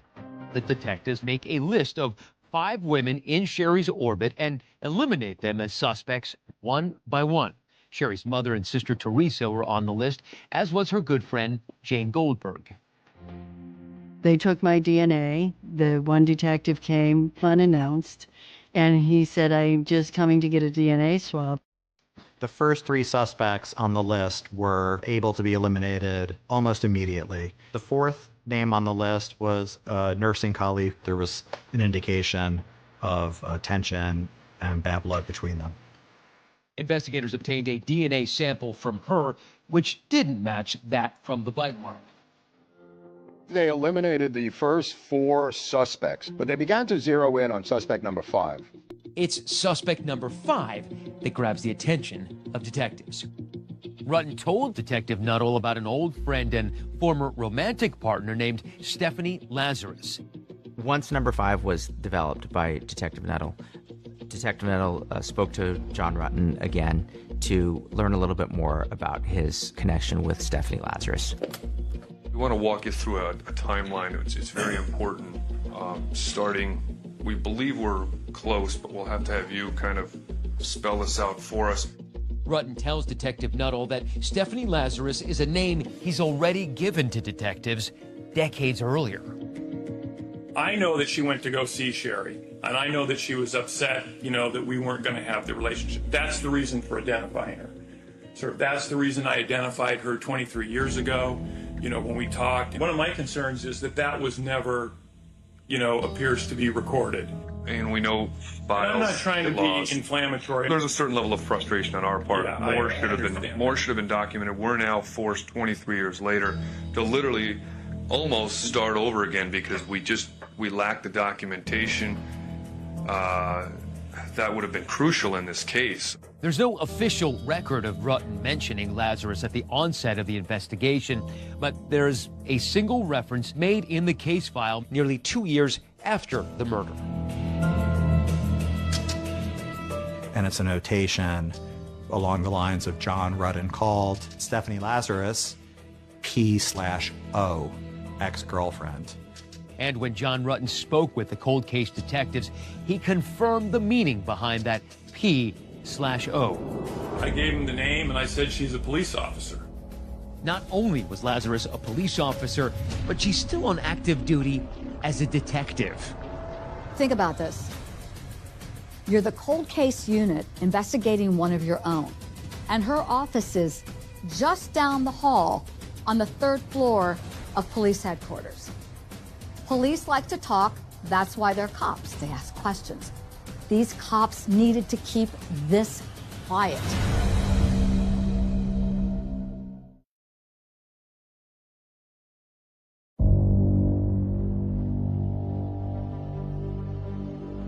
For over 2 decades, Sherry Rasmussen's murder went unsolved.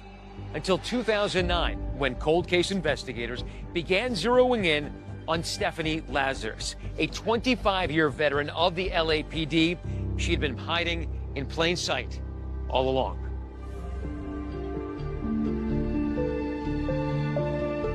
She presented herself as very smart, capable, athletic. She was a Division I athlete. Lazarus's connection to the Rasmussen case was through Sherry's husband. Her history with John Rutten went back more than 30 years when they first met as students at UCLA. And Stephanie made no bones about the fact that she envisioned a big romantic future with John Rutten. The problem is that John has never, in his own words, looked at her in the same way. After Stephanie graduated from UCLA, she joined the LAPD in the early 1980s.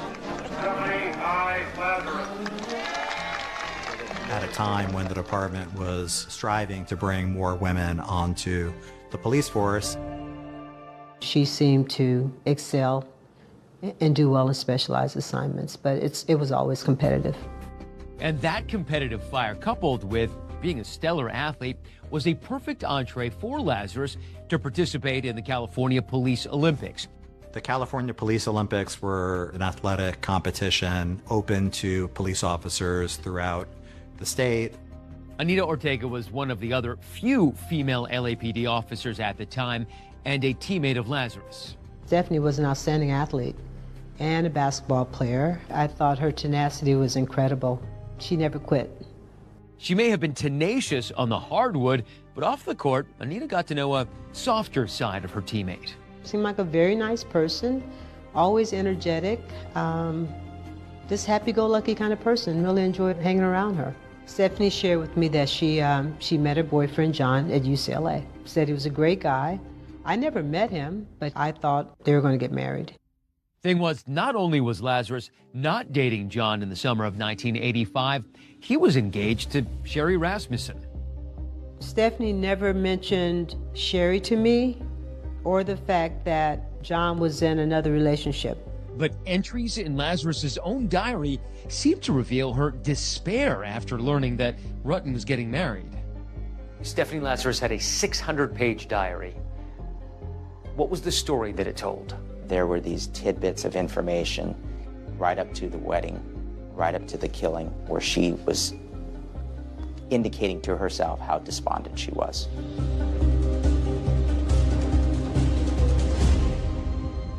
Despite her apparent inner turmoil, to outside appearances, Lazarus seemed upbeat and happy. She had a really nice smile, bright eyes, just a real positive kind of personality about her. Fitness trainer Brian Brazzi says he had an immediate connection with Lazarus, but then just a few weeks after meeting, Brazzi says there's an odd encounter at his apartment. There was a knock on my door. 2 female police officers fully uniformed at my door, Stephanie Lazarus being one of them, showing up unannounced. I had never given her my address. Brazzi says it's an uncomfortable moment, and he doesn't invite the women into his one-room studio apartment. Stephanie had shown up for reasons unknown, he says, and just as quickly, she leaves. I really didn't know what to say or how to react. Brazzi says despite his discomfort over that visit, the two decided to go out on a date anyway. But when he later had to break the date, Brazzi says he saw a different side of Lazarus. The next time I saw her, the look that she gave me was like just dark and menacing, and I just kind of stopped in my tracks. By the spring of 1986, after Sherry Rasmussen's murder, Lazarus's career at the LAPD was thriving. Daryl Gates and the rest of the LAPD brass loved Stephanie Lazarus because having her face out there, her exuberance, her athleticism, it got people excited. She was a walking, talking recruitment drive. She even made an appearance on the game show Family Feud, pitted against arch rivals, the LA Fire Department. She continued on an upward trajectory, and she became a detective for the Los Angeles Police Department.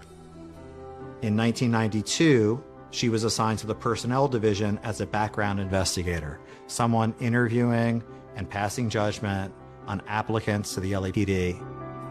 It seems eventually Stephanie puts John Rutten behind her. She marries another police officer, And the couple adopt a beautiful young daughter. One of her last assignments was to be assigned to the art theft detail, a very specialized division. The art theft detail investigated anything that was of value that was stolen as art. At the time, the unit was the only one of its kind in the country, and with its rich and famous clientele, attracted local media attention. I was a contributing writer to the LA Weekly, and I had heard about Don Harisik, who ran the art theft detail. So he reluctantly agreed to do an interview with me. Also in attendance, the junior member of the unit, Detective Stephanie Lazarus.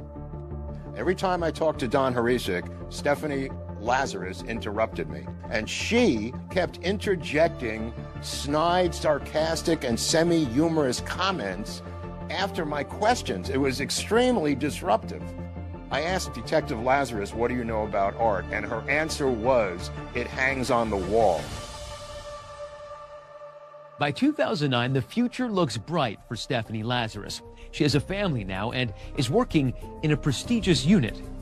She seemed like the happiest, luckiest person in LAPD. All seems great. She has no clue that a net is closing in around her.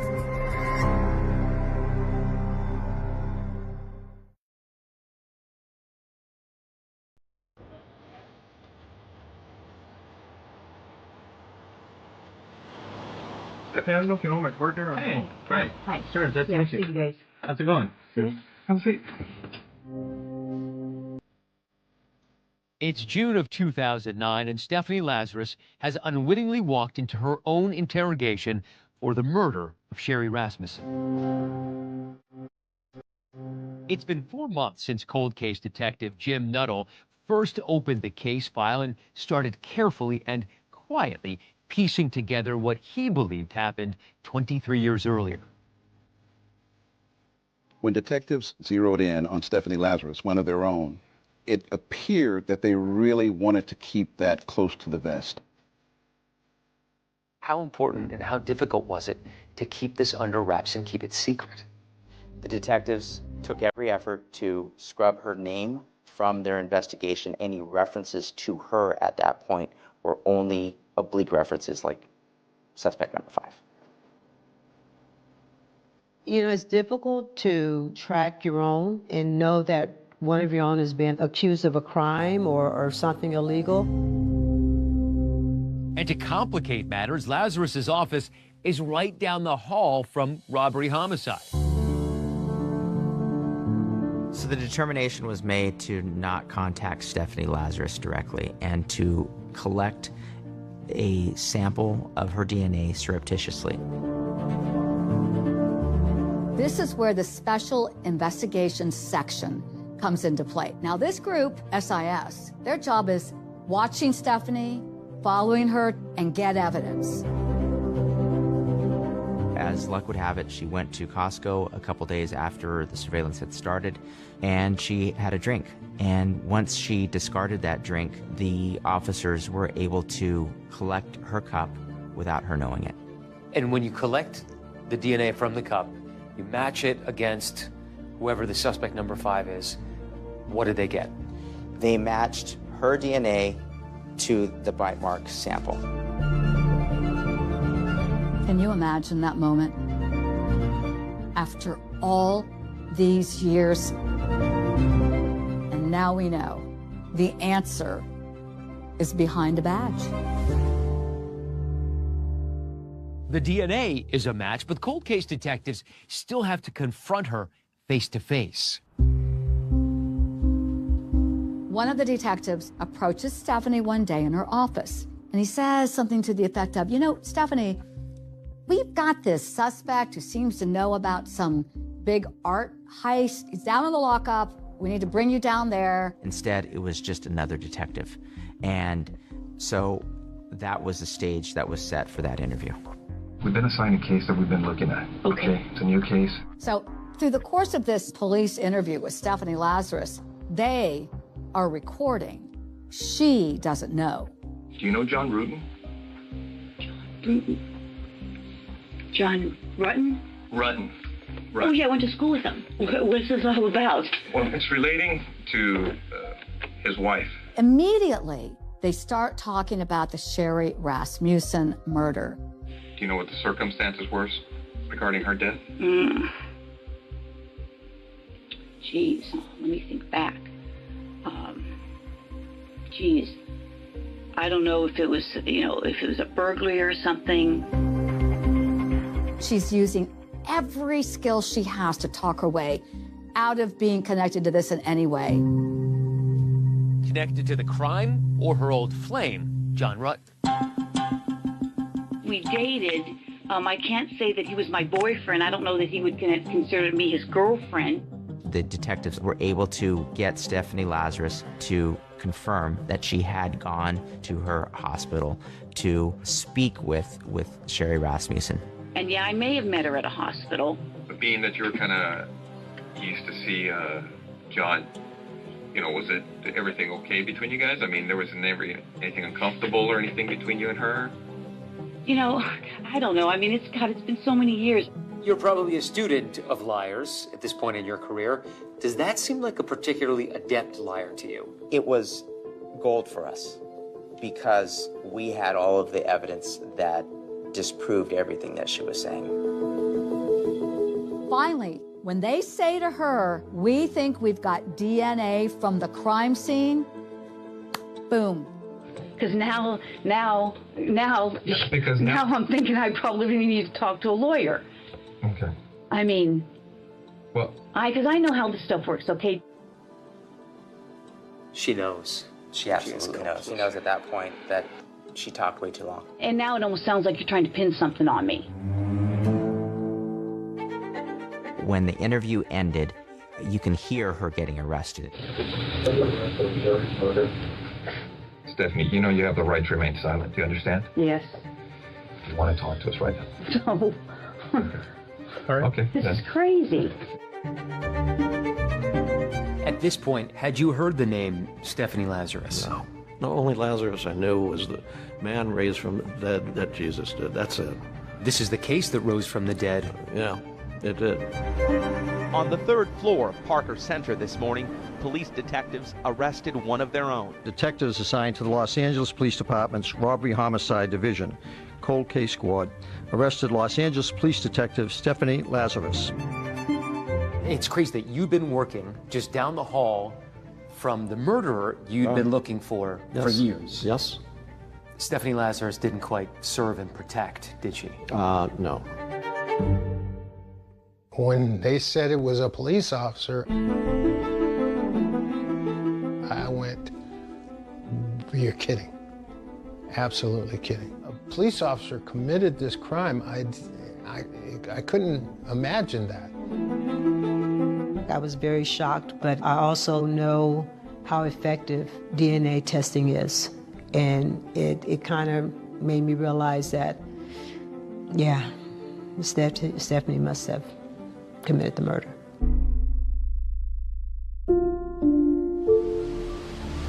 They were kind enough to come to our home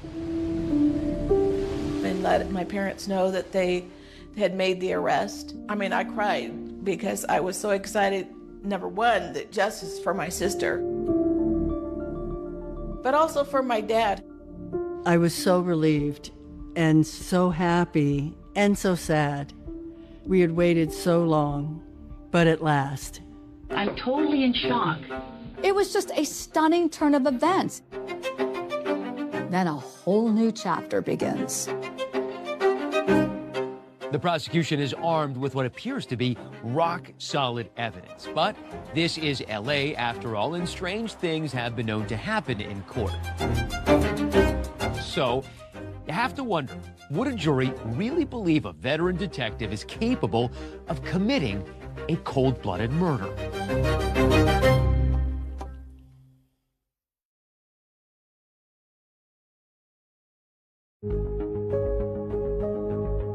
26 years after Sherry Rasmussen was murdered, the Stephanie Lazarus case finally comes to a courthouse here in downtown Los Angeles. The Los Angeles police detective accused of murdering her rival. That sounds more like a Hollywood blockbuster than a decades-old cold case finally going to trial. At her arraignment, Stephanie Lazarus pleaded not guilty to the charge of first-degree murder.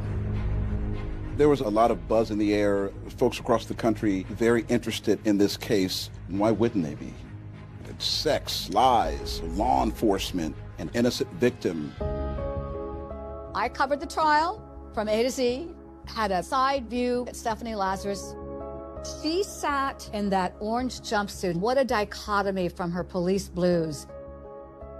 Your co-counsel summarized the case as a bite, a bullet, a gun barrel, and a broken heart. Right. It highlighted all of the strong pieces of evidence.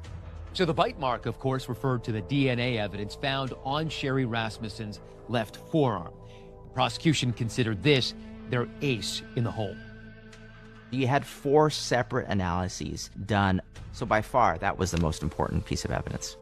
To explain how the bite mark got there, prosecutors presented their theory of how they believe Stephanie Lazarus was able to attack and kill Sherry Rasmussen. Stephanie Lazarus points the gun. Sherry grabs the arm.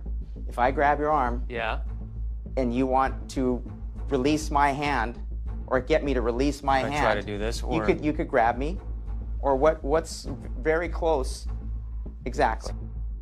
And the prosecution described the terrifying details about how they say Sherry attempted to escape with her life. Stephanie Lazarus fires that gun twice, and 2 shots go out the backslider. So Sherry Rasmussen knows this is a life and death situation. Sherry tries to escape, and she goes down these stairs. She did not get out. They collected her fingernails at the front door. Because she was literally clawing at the front door. Trying to get out. Stephanie was able to get her to the living room floor and hit her over the head with the pottery and hit her again with the firearm in the face. At that point, Stephanie grabs this quilt and wraps the gun with this quilt. And she muffles the sound of those gunshots by putting that quilt right up to Sherry's chest and shooting 3 times. Then there was the matter of the so-called broken heart described by the prosecution. Sifting through her diary, there were these tidbits of information where she was having contact with John Rutten. She would see John, she would follow John, she would stalk John. In Lazarus's journal, she wrote things such as, "I saw John Rutten's car. I put a note on it and watched the car for half an hour. I did visit John Rutten, but his girlfriend was over.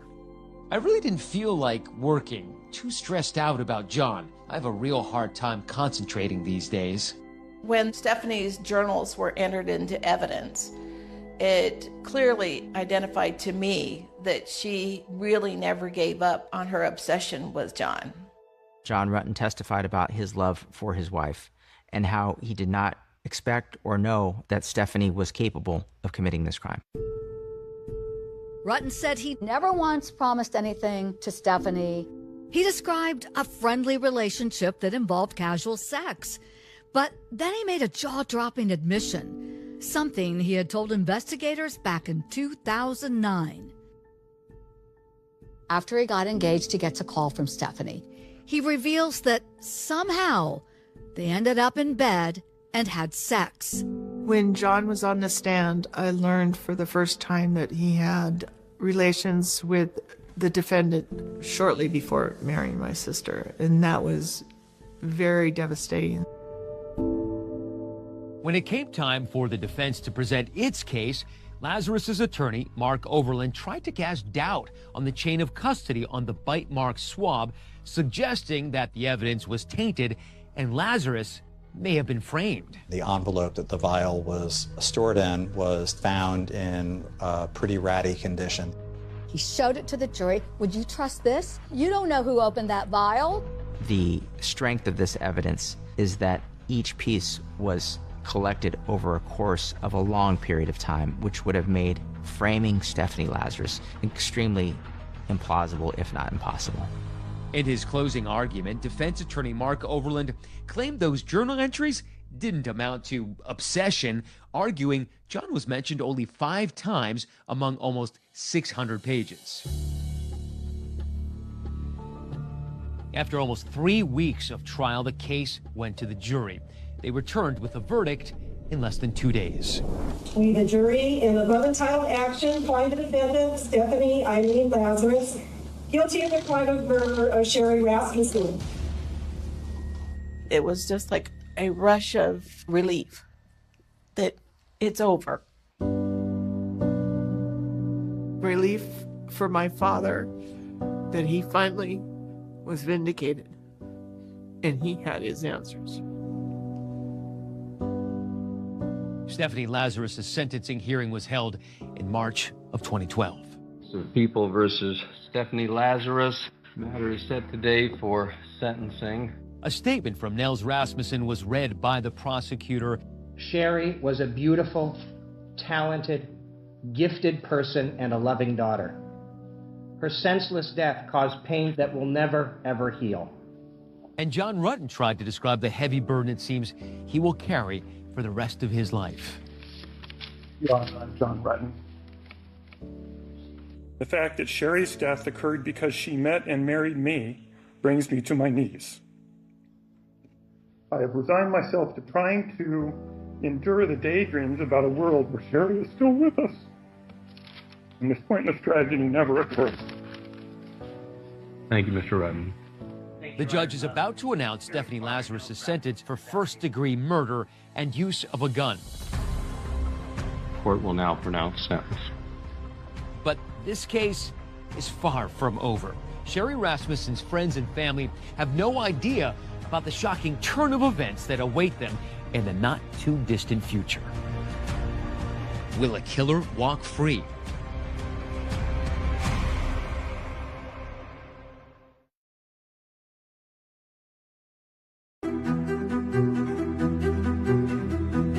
It's March 2012, and Stephanie Lazarus has just been found guilty for the murder of Sherry Rasmussen.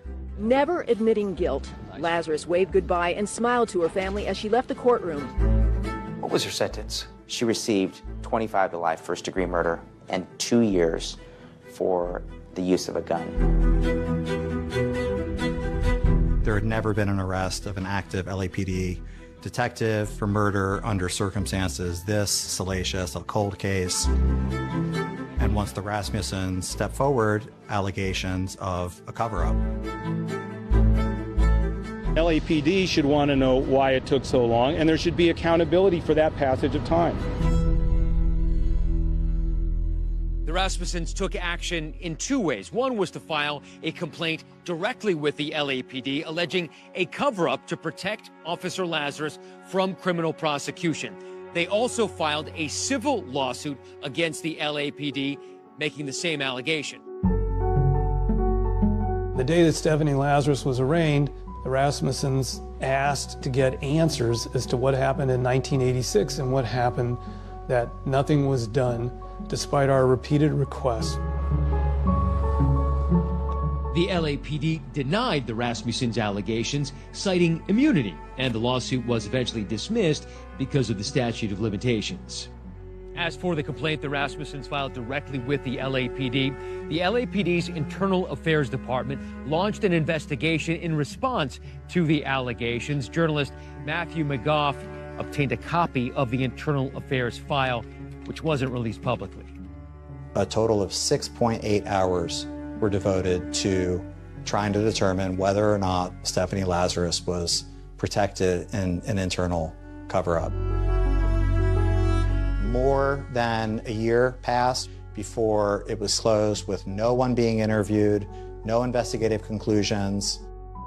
The Rasmussen complaint was classified as unfounded because the judge had dismissed the LAPD from any liability. 2020 reached out to the LAPD with questions about the handling of this case, and they declined to comment. While the Rasmussen family continued to raise questions about why Lazarus was not arrested for so long, they were certain that she'd spent at least decades behind bars. But just last November, there was a development that took everyone by surprise. It was late 2023 when Stephanie had her first appearance before the California Parole Board. This was years before anybody thought she'd be eligible for early release. It turns out in the years since Lazarus's conviction, the state of California passed a new law giving special consideration towards paroling so-called youthful offenders who had committed their crimes when they were under the age of 26. Lazarus was 25 when she murdered Sherry Rasmussen. Letters supporting Lazarus's release were submitted to the parole board by friends, family, and fellow prisoners. She took responsibility for committing the murder for the first time, something that she had denied throughout her trial and throughout her incarceration until all of her appeals were exhausted. She showed absolutely no remorse and brushed it off as if my Aunt Sherry did not fight her, then she wouldn't have fight back, that she wouldn't have killed her. The only reason she confessed is because she wants to get out on parole.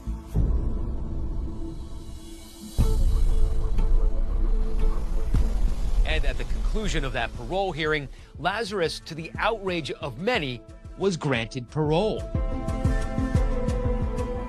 What was your reaction to her being granted this parole? It was a miscarriage of justice.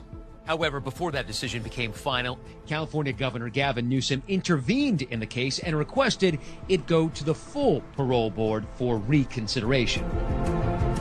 Have you made it your mission to try to keep Stephanie Lazarus behind bars? Yes. I mean, I'm going to do everything in my power. In a follow-up hearing with the full parole board, Sherry's supporters came out in force to argue against Lazarus's release. Moderator, we will now take speakers in opposition to Stephanie Lazarus. She deceived and lied to everyone for almost 40 years. How can this board believe that she has changed? Before he died, Sherry's father, Nels Rasmussen, recorded a video message to be played in the event that Stephanie Lazarus ever came up for parole. If one looks at the damage that she did to my daughter's face, it's almost like she wanted to destroy the beauty that Sherry exuded.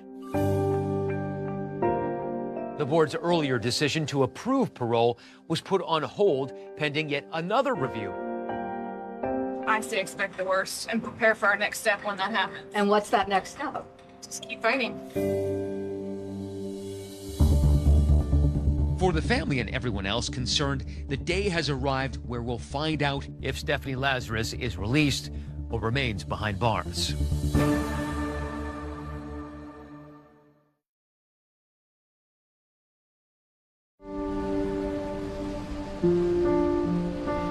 My dad had a boat down in San Diego. We enjoyed the ocean and the beaches. Was part of your father lost when the killer wasn't found? I think I would say yes. I mean, she was just glued to my dad. We have lots of pictures of them just arm in arm. And he never stopped fighting for her? Nope, never.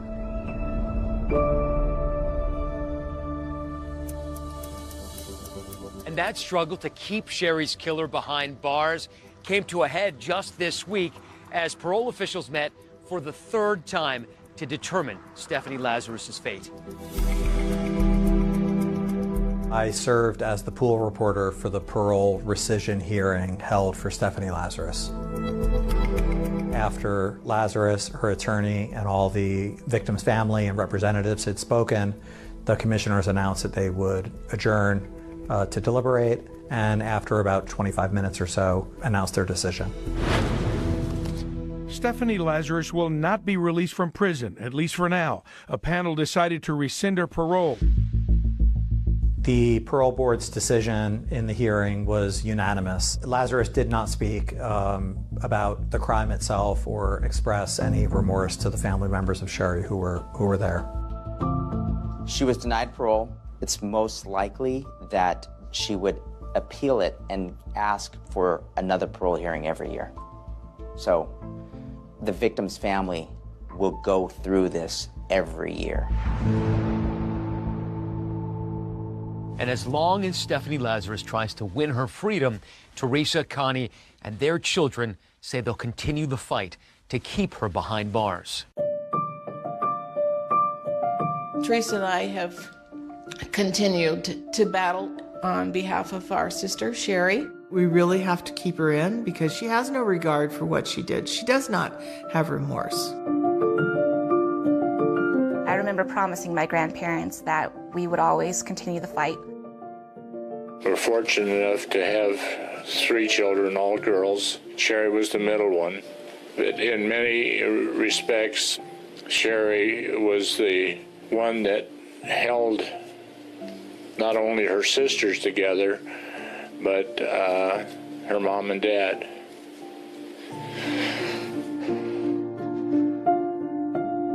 My Aunt Sherry no longer being with our family has left a hole that can never be filled. The memories we could have had. How would you like Sherry to be remembered? She was a very kind-hearted person. She was funny. She was just a wonderful, wonderful person who touched everybody she came in contact with. I think about her every day. I mean, I have this picture in my house. I wake up, I see her.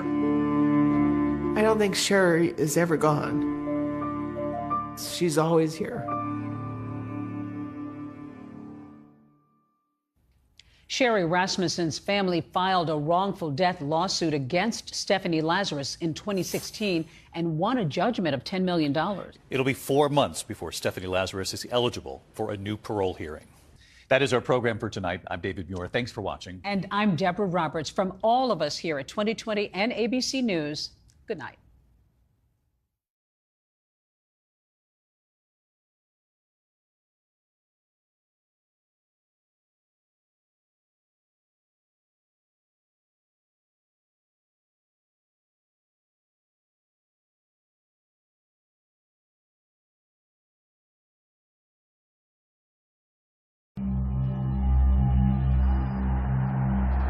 It's unusual that a murder offence is captured on CCTV. Very harrowing. Police boys, there's actually a dead body in the ditch. Couldn't even recognise her. Black eyes. Everything was just basically swollen and bruised.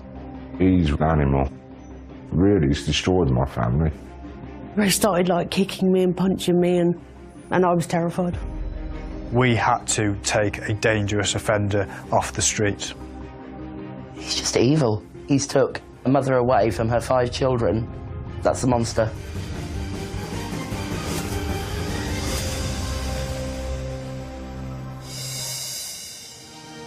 Ten miles south of Birmingham lies the pretty Worcestershire village of Hopwood. Hopwood is what I would describe as a rural area, lots of country lanes. Very peaceful and tranquil. That's the kind of thing you'd expect from this kind of place. You've got the canal down there, you've got a couple of nice pubs. It's just lovely. It's a very sleepy village. There's obviously not much traffic coming around here. Everyone knows everybody in the village. They look out for each other, they can go to each other to ask for help. It's a really tight-knit community. But the peace of this rural idyll is about to be shattered. Emergency, which service? Police boys. Police emergency.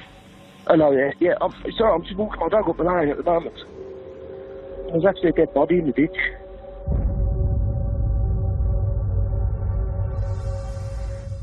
Just before 6 a.m. on that morning, dog walker walking his dog in Wast Hills Lane, and the dog came across a pile of leaves.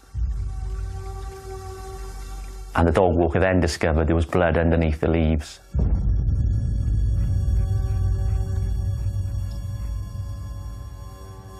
I just saw a pile of blood on the road and I thought, where's all that come from? The dog's gone to a ditch and I thought, oh, somebody's dumped rubbish. And then I could see an hand and a leg. I thought, oh, sorry. It is the body of a woman in her 30s. And obviously that prompted an emergency response from police and the ambulance service. To find a scene like that is incredibly shocking, especially in this area. Might have been hit by a car. I'm not sure. Can you get them as quick as you can? Medics pronounce the woman dead, and it is deemed as a potential hit and run. Upon receiving the report, the police attended the location and immediately set up a crime scene, preventing others from accessing the road, so that the investigations can begin into what had happened and how it had happened. West Mercia's Detective Chief Inspector Jerry Smith heads up the investigation. We're currently standing in Wast Hills Lane, in the actual inner cordon in the scene itself. The pool of blood was located around this area. And then what you actually had as well were drag marks in blood leading across the road, which was obviously where the body had been dragged to place it in the ditch. The body was covered in debris and vegetable matter.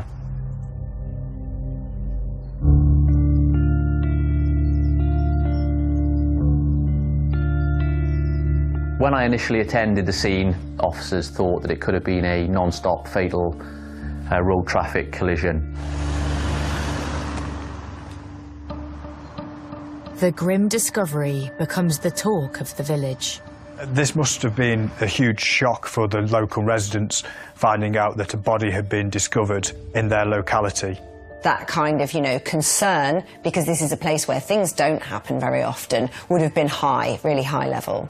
Everybody did talk about it, and we were all going, oh my God, was she walking? Because we used to walk down that a lot. We used to go a nice long walk down to the canal.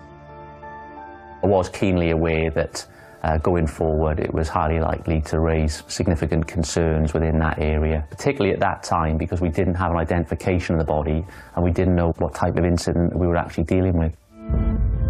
But investigators have their work cut out, trying to establish what actually happened and the identity of the motorist who potentially hit her, then drove off.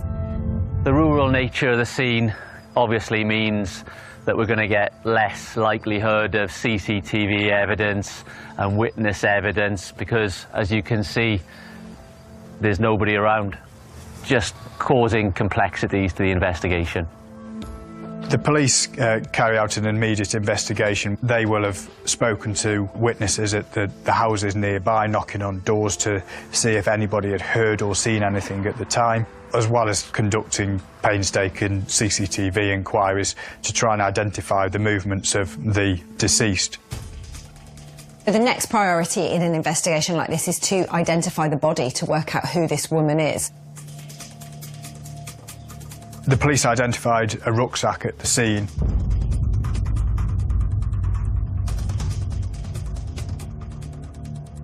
Inside that rucksack was a mobile phone.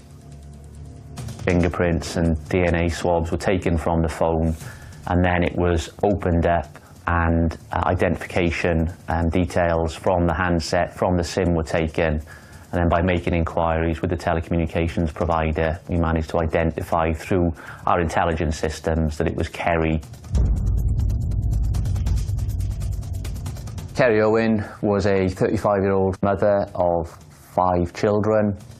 She was initially from the Peterborough area. The first Kerry's family hear about her death is via her boyfriend, Alan Edney. It was 27th of May, and I sat at home, and my son received a phone call saying Carrie died in a hit and run in Birmingham. I was in my granddad's living room, and he got the call, and then he told me. He said that your mum has passed away.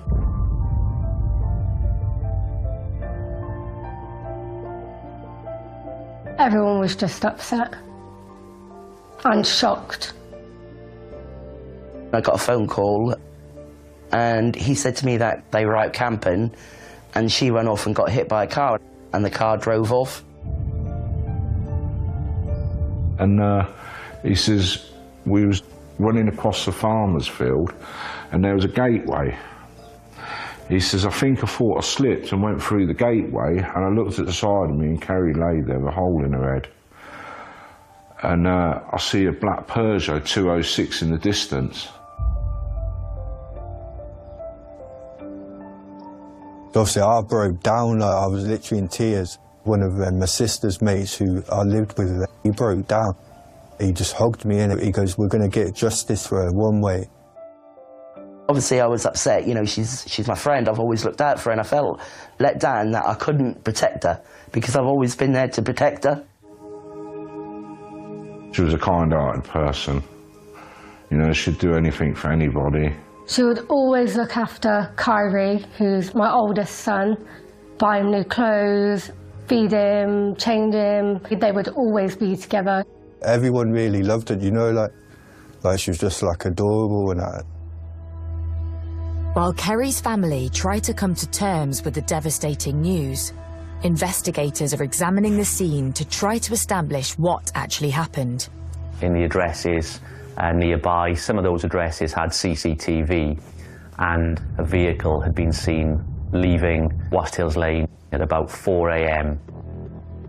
And relatively quickly, by attending a local address, we were able to work out that was highly likely to be somebody that lived at one of those addresses and that was going to work. We were subsequently able to find that car and just reassure ourselves there was no damage or blood or anything on that car consistent with a road traffic collision. DCI Smith also has other concerns when he re-examines the scene. I found it immediately unusual that anyone would have stopped in those circumstances and particularly made the effort to cover up blood and deposit the body in a ditch and then cover the body as well. The lack of any tyre marks, the lack of any vehicle debris, to me indicated that it was not a road traffic collision. And officers speaking to local residents also suspect all is not as it seems. During some of the initial witness trawling, people had heard voices in the road.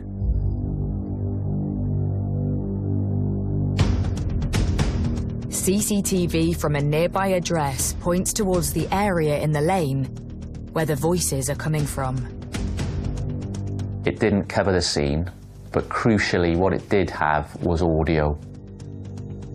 At approximately 4:05 that morning, you start to hear voices. It's difficult to hear, but it's clear there's two people and that someone is distressed, and then gradually those voices turn into screaming. There's some significant instance of violence occurring at that time in the road, and that lasts for about 5 minutes. I wasn't dealing with a road traffic collision, and it was highly likely to be a homicide.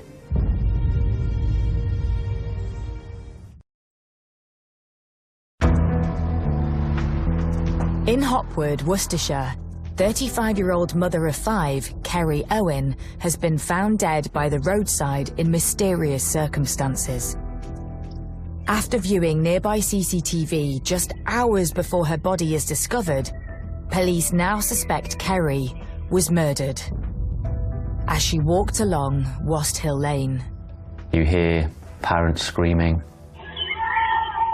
and then later on we hear more screaming. This is particularly significant because of the gap between the screaming that you hear may indicate 2 separate attacks.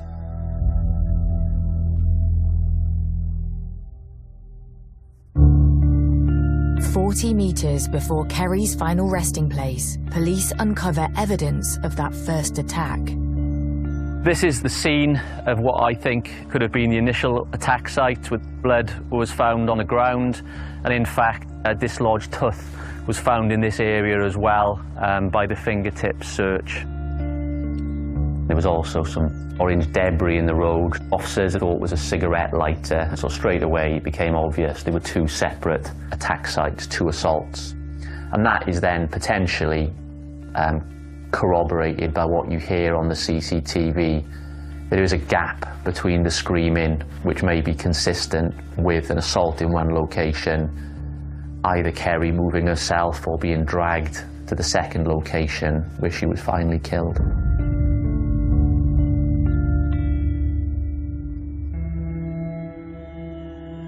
When the post-mortem results come back, they reveal more about what happened to Kerry.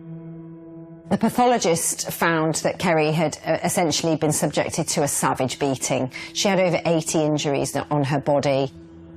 She suffered significant facial injuries. She had fractures to her nose. She had a tooth knocked out. She had a fracture to the hyoid bone in her neck. The injuries were terrible. The final conclusion was that Kerry had died from blunt force trauma. Basically, she had been beaten to death. We obviously had to identify her. You couldn't even recognise her. She was all swollen, she had black eyes, they'd had to shave all her hair off. Everything was just basically swollen and bruised. She had a hole in her head. Obviously, I wanted to go and see her, and my niece, she was like, "Nah, don't, because it's going to scar you for life." She goes, "It's not a nice sight." I just felt sick, you know, to think that how could somebody do that to somebody who won't even fight back. Kerry wouldn't have fought back. The injuries are more consistent with a sustained attack. They aren't really consistent with a hit and run. So that's question marks over Alan Edney's story. Her boyfriend's claims that she'd been hit by a black Peugeot 206 during their camping trip also don't add up. If that happened to me, I'd be devastated. I'd be crying my eyes out. I'd be absolutely destroyed. He was so calm. I thought it was a bit funny because I've known Kerry 21 years. Kerry doesn't do camping, you know, so I thought that seemed a bit strange.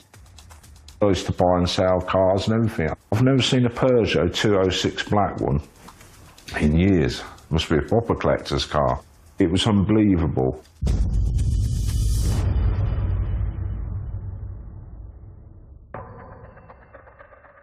The last photos taken by Kerry's phone confirms the couple had indeed been camping in nearby woods. Officers seek out and find their campsite. But something else about Alan's story doesn't stack up.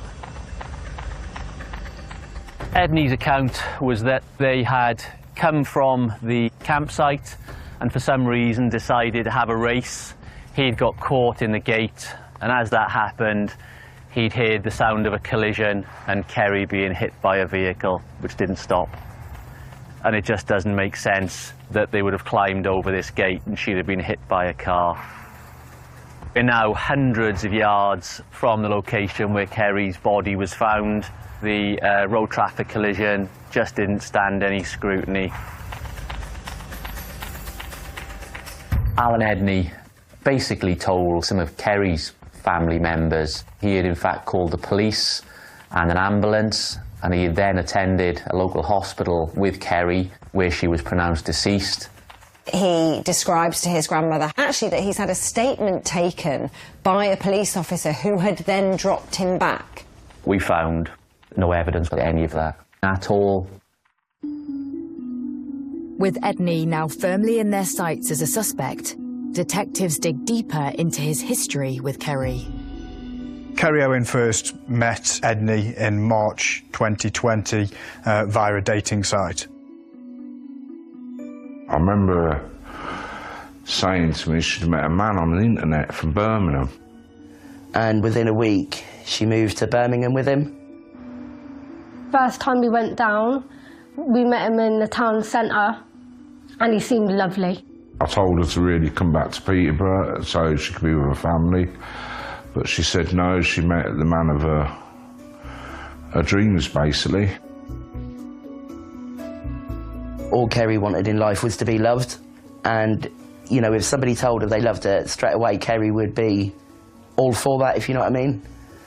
So she was sort of a bit vulnerable, when it comes around relationships. But barely a month into the budding romance, cracks begin to show. She phoned me and told me that he was beating her up. And that's when I asked her, you know, to come back to Peterborough, to her dad's house, or come to my house. But, you know, she obviously stayed there. She stayed in contact for a couple of months, then all of a sudden the phone calls stopped, Facebook stopped. I kept texting her, are you okay, are you okay? Nothing come back. We're worrying about her. Then the next thing, Kerry's texts me, she says he's in prison.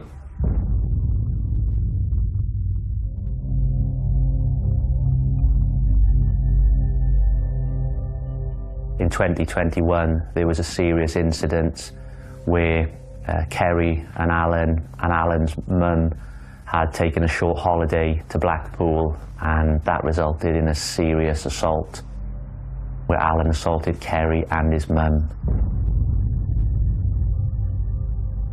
I think she rang me, she FaceTimed me and told me that he'd just been arrested, and she showed me her face and she had some, I think, some grazes or black eye. She had been in the hospital. She told me she'd been in the hospital. She had marks on her belly because he had stamped on her belly. So I went there. That's when she told me as well she was pregnant with his baby. For a man to assault his own mother and also assault his partner, especially when she's pregnant, kind of really paints the picture of the kind of man that Edney was, with this violent streak that ran through him. I was obviously really shocked, and I was confused as well, because he was obviously acting so nice when we went to Birmingham. But I was confused. She was still sticking up for him. When you're in them kind of relationships, it's kind of hard to get out. Edney is jailed for 6 months for the assault on Kerry and his mother. She stayed in contact while he was in prison. It was we'd got our niece back and the kids had got their mum back. Then all of a sudden the contact stopped again. Unfortunately, Kerry did maintain contact with Alan when he was in prison. When Alan was released from prison, he rekindled his relationship with Kerry, and they in fact lived together. He assaulted her again, and he was in fact on bail not to contact her. Detectives uncover more worrying incidents involving Edney. I went down there on bonfire night, and we all went round there. We'd done fireworks, and Alan got very drunk, and my mum had told him to stop drinking. He obviously kicked off about it, and then Alan started screaming at my mum, calling her all different names. He was verbally violent to her. So we were like, okay, we're going home. It is the last time Yasmin sees her mum alive. I feel bad for leaving her, but I had to put my kid first in that situation. I can't expect my kid to be around that. Having delved into Edney's history, police investigating Kerry's death make a decision. The police, having conducted their initial investigations, it became clear that Edney was the person who they wanted to arrest for this offence.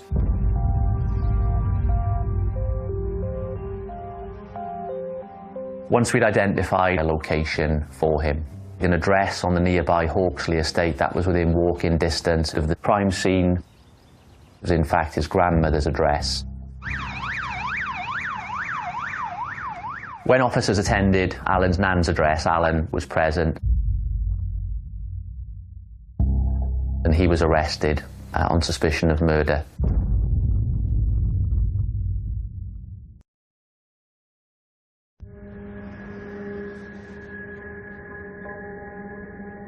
Police investigating the murder of mother of 5 Kerry Owen in Hopwood, Worcestershire, have arrested her partner, Alan Edney.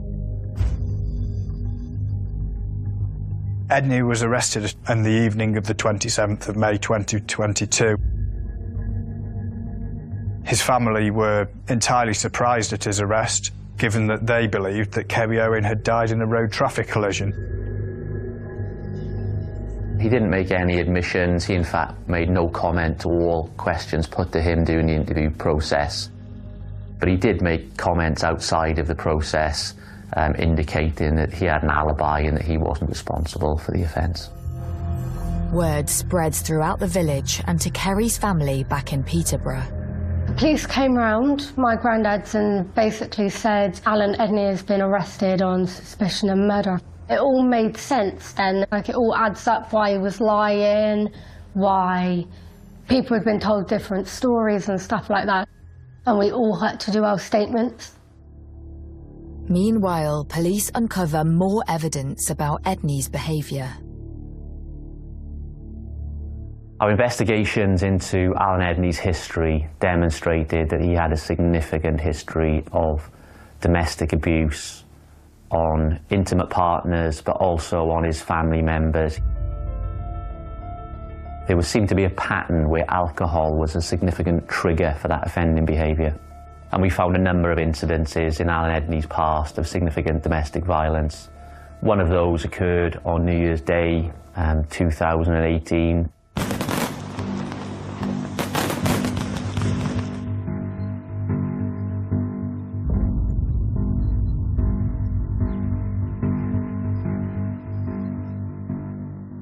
I was celebrating with friends. I came back and I heard my friend screaming. So I've gone all the way up, she's opened up the door, bright red-faced. I went, "You right?" She went, "Yeah, just like come in." And then I was dragged into the bedroom. They started like kicking me and punching me, and I was on the floor. I did not do anything for him to do anything. It was just automatic kicking and punching. He was drunk. He'd been strangling her with a broom. You could physically see the broom was on the bed. At one stage I could get up so I could move because he went after her again. So I thought, this is my easy way to get out. But I went the wrong way. And I went towards the window.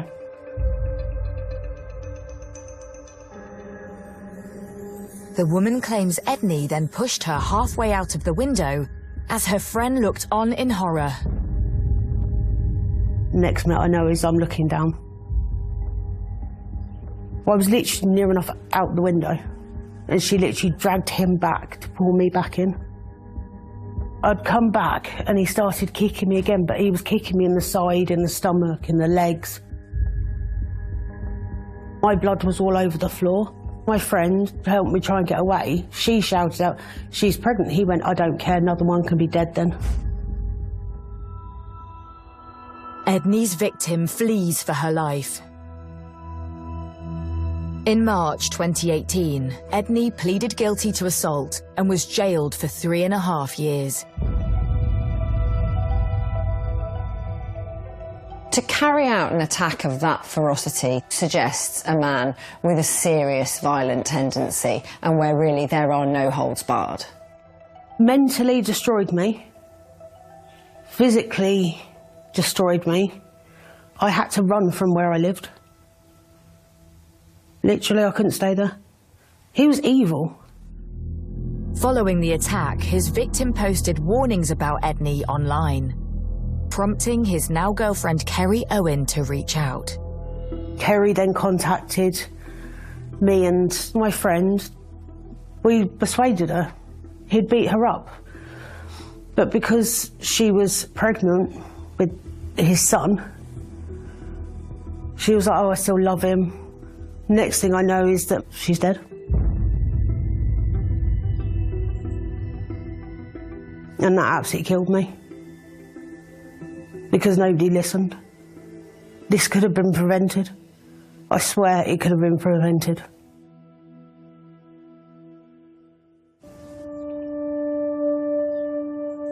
With Edney in police custody being questioned over Kerry's death, her family visit the scene of her murder. So we stopped the car, and then we went and laid, you know, like the flowers, but you could still see Kerry's blood on the road, and that's what got me, is like I had to walk away. Felt like she was there kind of thing. And this man and lady pulled up in a car, and I said, do you know what? I said, whoever found her must be destroyed. And this bloke says, I didn't want to tell you, I'm the man who found her. And basically destroyed him. What kind of person could just leave someone laid in the road? She's just been left in the middle of nowhere. This Alan Edney, he's ruined everybody. You know, from the person who found her to our family. Really, he's destroyed my family. With Edney refusing to answer police questions, detectives need to build a case against him. They continue trawling CCTV from local residents to piece together his movements leading up to the murder.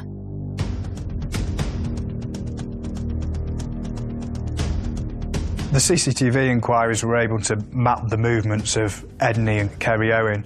It showed that they'd been together in the afternoon of the 26th of May. For some reason, Alan and Kerry had decided to go camping in a wooded area near Wast Hills Lane. They had gone to the wooded area earlier in the daytime when it was light to set up the campfire, and there's pictures on Kerry's phone of a makeshift shelter and a lot of wood stacked up. They had then gone back to Alan's nan's address, had a meal, spent some time there, before then making their way back up Wast Hills Lane to the campsite. And there's in fact some CCTV footage of them making that journey around 10 p.m. They spent 3.5 to 4 hours at the campsite, and there's a number of photographs on Kerry's phone of Alan at the campsite with a very large fire. He's likely to have consumed a lot of alcohol on that night, and there was evidence of alcohol being consumed at that location.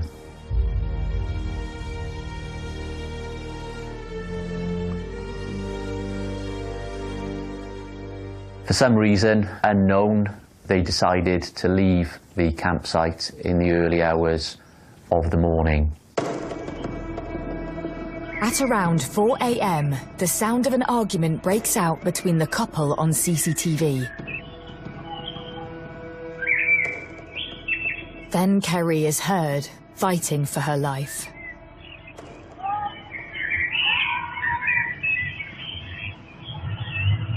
It's a sustained attack for several minutes, and then it's silence. Police then make a breakthrough. Their suspect is spotted on CCTV in broad daylight, alone.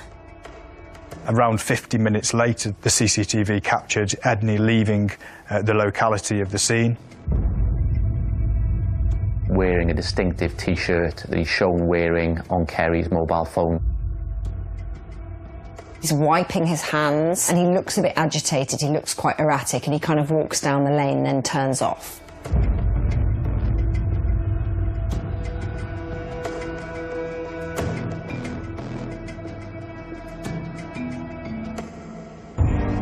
A search of Edney's home seals his fate. When officers searched the address, there was a particularly significant find. The clothing that he'd been wearing on the night, the distinctive T-shirt with the motive on the front, tracksuit bottoms and trainers, which we could see on the CCTV video and also on Kerry's mobile phone photograph. That was found in a bin bag behind a cupboard in the kitchen area of the address. The bag of clothes appear to have blood on them. The police submitted the clothing that had been hidden by Edney for DNA analysis, and the blood on that clothing was found to be Kerry Owen's. Everything is starting to come together for the police in their investigation.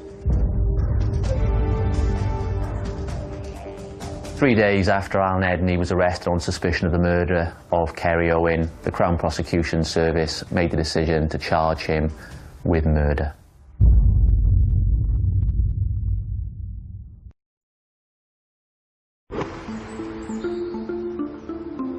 In Hopwood, Worcestershire, Alan Edney has been charged with the murder of his girlfriend, mother of 5, Kerry Owen.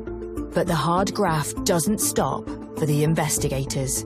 Even though Alan Edney had been charged with murder, I'd say that the period leading up to a trial does involve an element of nervousness on behalf of the investigation team. There's a lot more detailed work that has to be completed to get the case ready for trial. The police will still carry on trying to gather as much evidence. They're still pursuing anything they can to really kind of seal this case. We had employed a number of forensic experts in the case. One of those was an odontologist. By ensuring a detailed fingertip search of the scene, we'd managed to find a tooth, and the odontologist was able to mechanically fit that tooth into Kerry's jaw to show that her tooth had been knocked out during the assault. Linear marks were found on Kerry's face. I was concerned that could have meant there was a weapon that had missing, because we were never able to get any support from a forensic expert that Alan Edney's wear was what had left those marks on her face. But ultimately there was not any evidence of a weapon being used, and it's likely that he'd used his hands and feet as his weapons. The CPS and the police think it's built up a really strong case against Edney, but it's now over to the lawyers and for the case to go to court.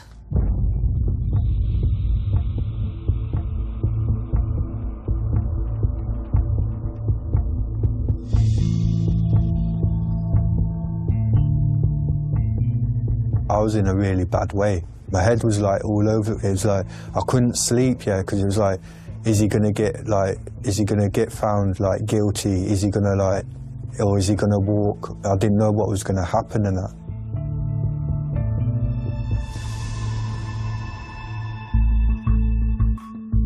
Kerry's family come face to face once again with her killer. I was nervous, and then obviously during the court case, I was even more nervous. He was just sitting there, giving me like evil looks. I just stared at him. You know, if looks could kill, he'd have been dead. Just to let him know, like, he might have took my niece's life, but he's not took the rest of ours. Do you know what I mean? My sister, he was laughing in her face in the court, like he just didn't care. There was just no remorse or sadness whatsoever when this is a woman who's had your baby. He had no remorse for what he'd done. The court hears the harrowing evidence of Kerry's last moments. They did say, we're about to play it, if you would like to leave the room, then leave.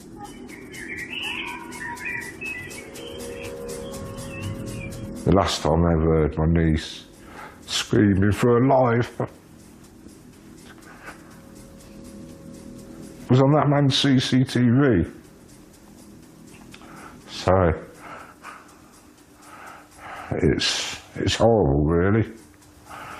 And then you get told in the court he was still kicking her and beating her after she was dead, basically. So he must have beat her to a pulp.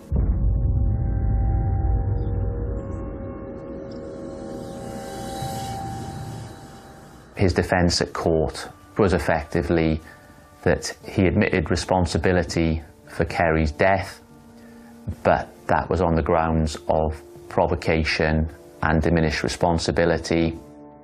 Edney's defence was essentially that Kerry had brought up on the night issues around him being abused himself as a child, and then that had provoked him into acting the way he did.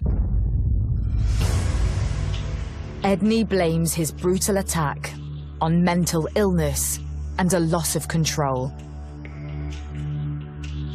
The psychiatrist agreed that Edney suffered from a mental abnormality. However, we were able to prove that that abnormality of mind did not contribute towards his behaviour on that day. Part of the evidence put forward was the previous assaults upon both Kerry Owen and other partners. That helped us prove to the jury that Edney knew what he was doing when he killed Kerry Owen. The prosecution also outlines how calm and collected Edney was in the aftermath of the crime, and how he spent time covering his tracks. At that time of year in May, leaf matter would have been readily available.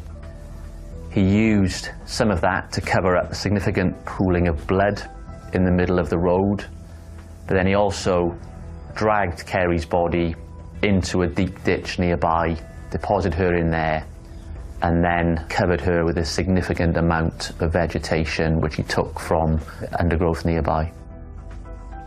It was really important for the prosecution to paint a detailed picture of the web of lies, the accounts that he'd provided to his own family and Kerry's family, and we didn't find any evidence to show that Kerry was likely to have provoked him to violence in that way. In fact, Edney hadn't lost his control. He knew exactly what he was doing.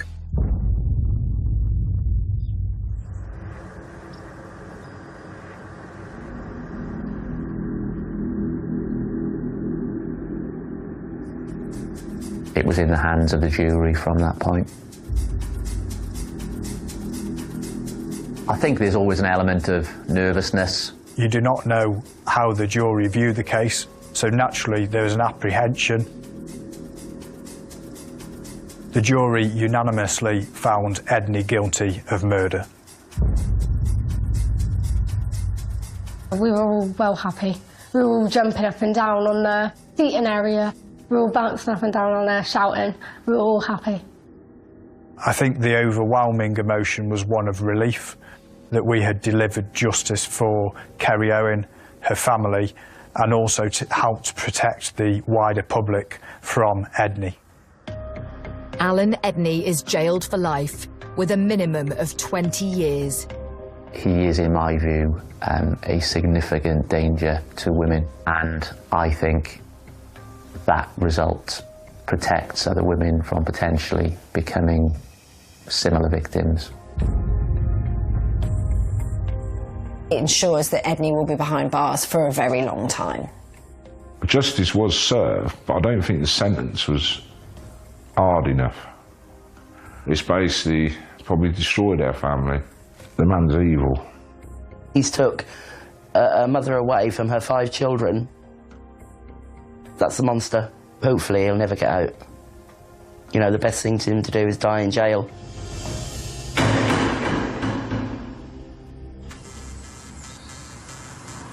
The murder is forever etched in the memory of the village of Hopwood.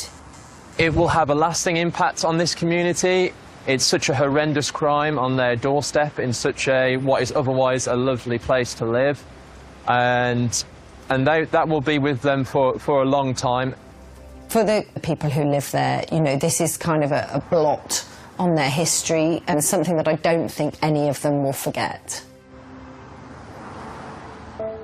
But it's Kerry's family in Peterborough who are left to pick up the pieces. When someone's took away from you instantly, so young, it's so hard, I think, to carry on. There was some harsh moments, you know, where I tried taking my life.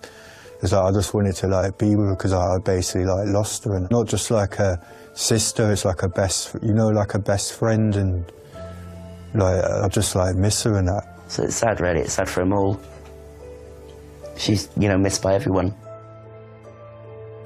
She never got to meet my youngest kids. My kids can't now grow up the way they were growing up. Now it all has to change because she can't be there.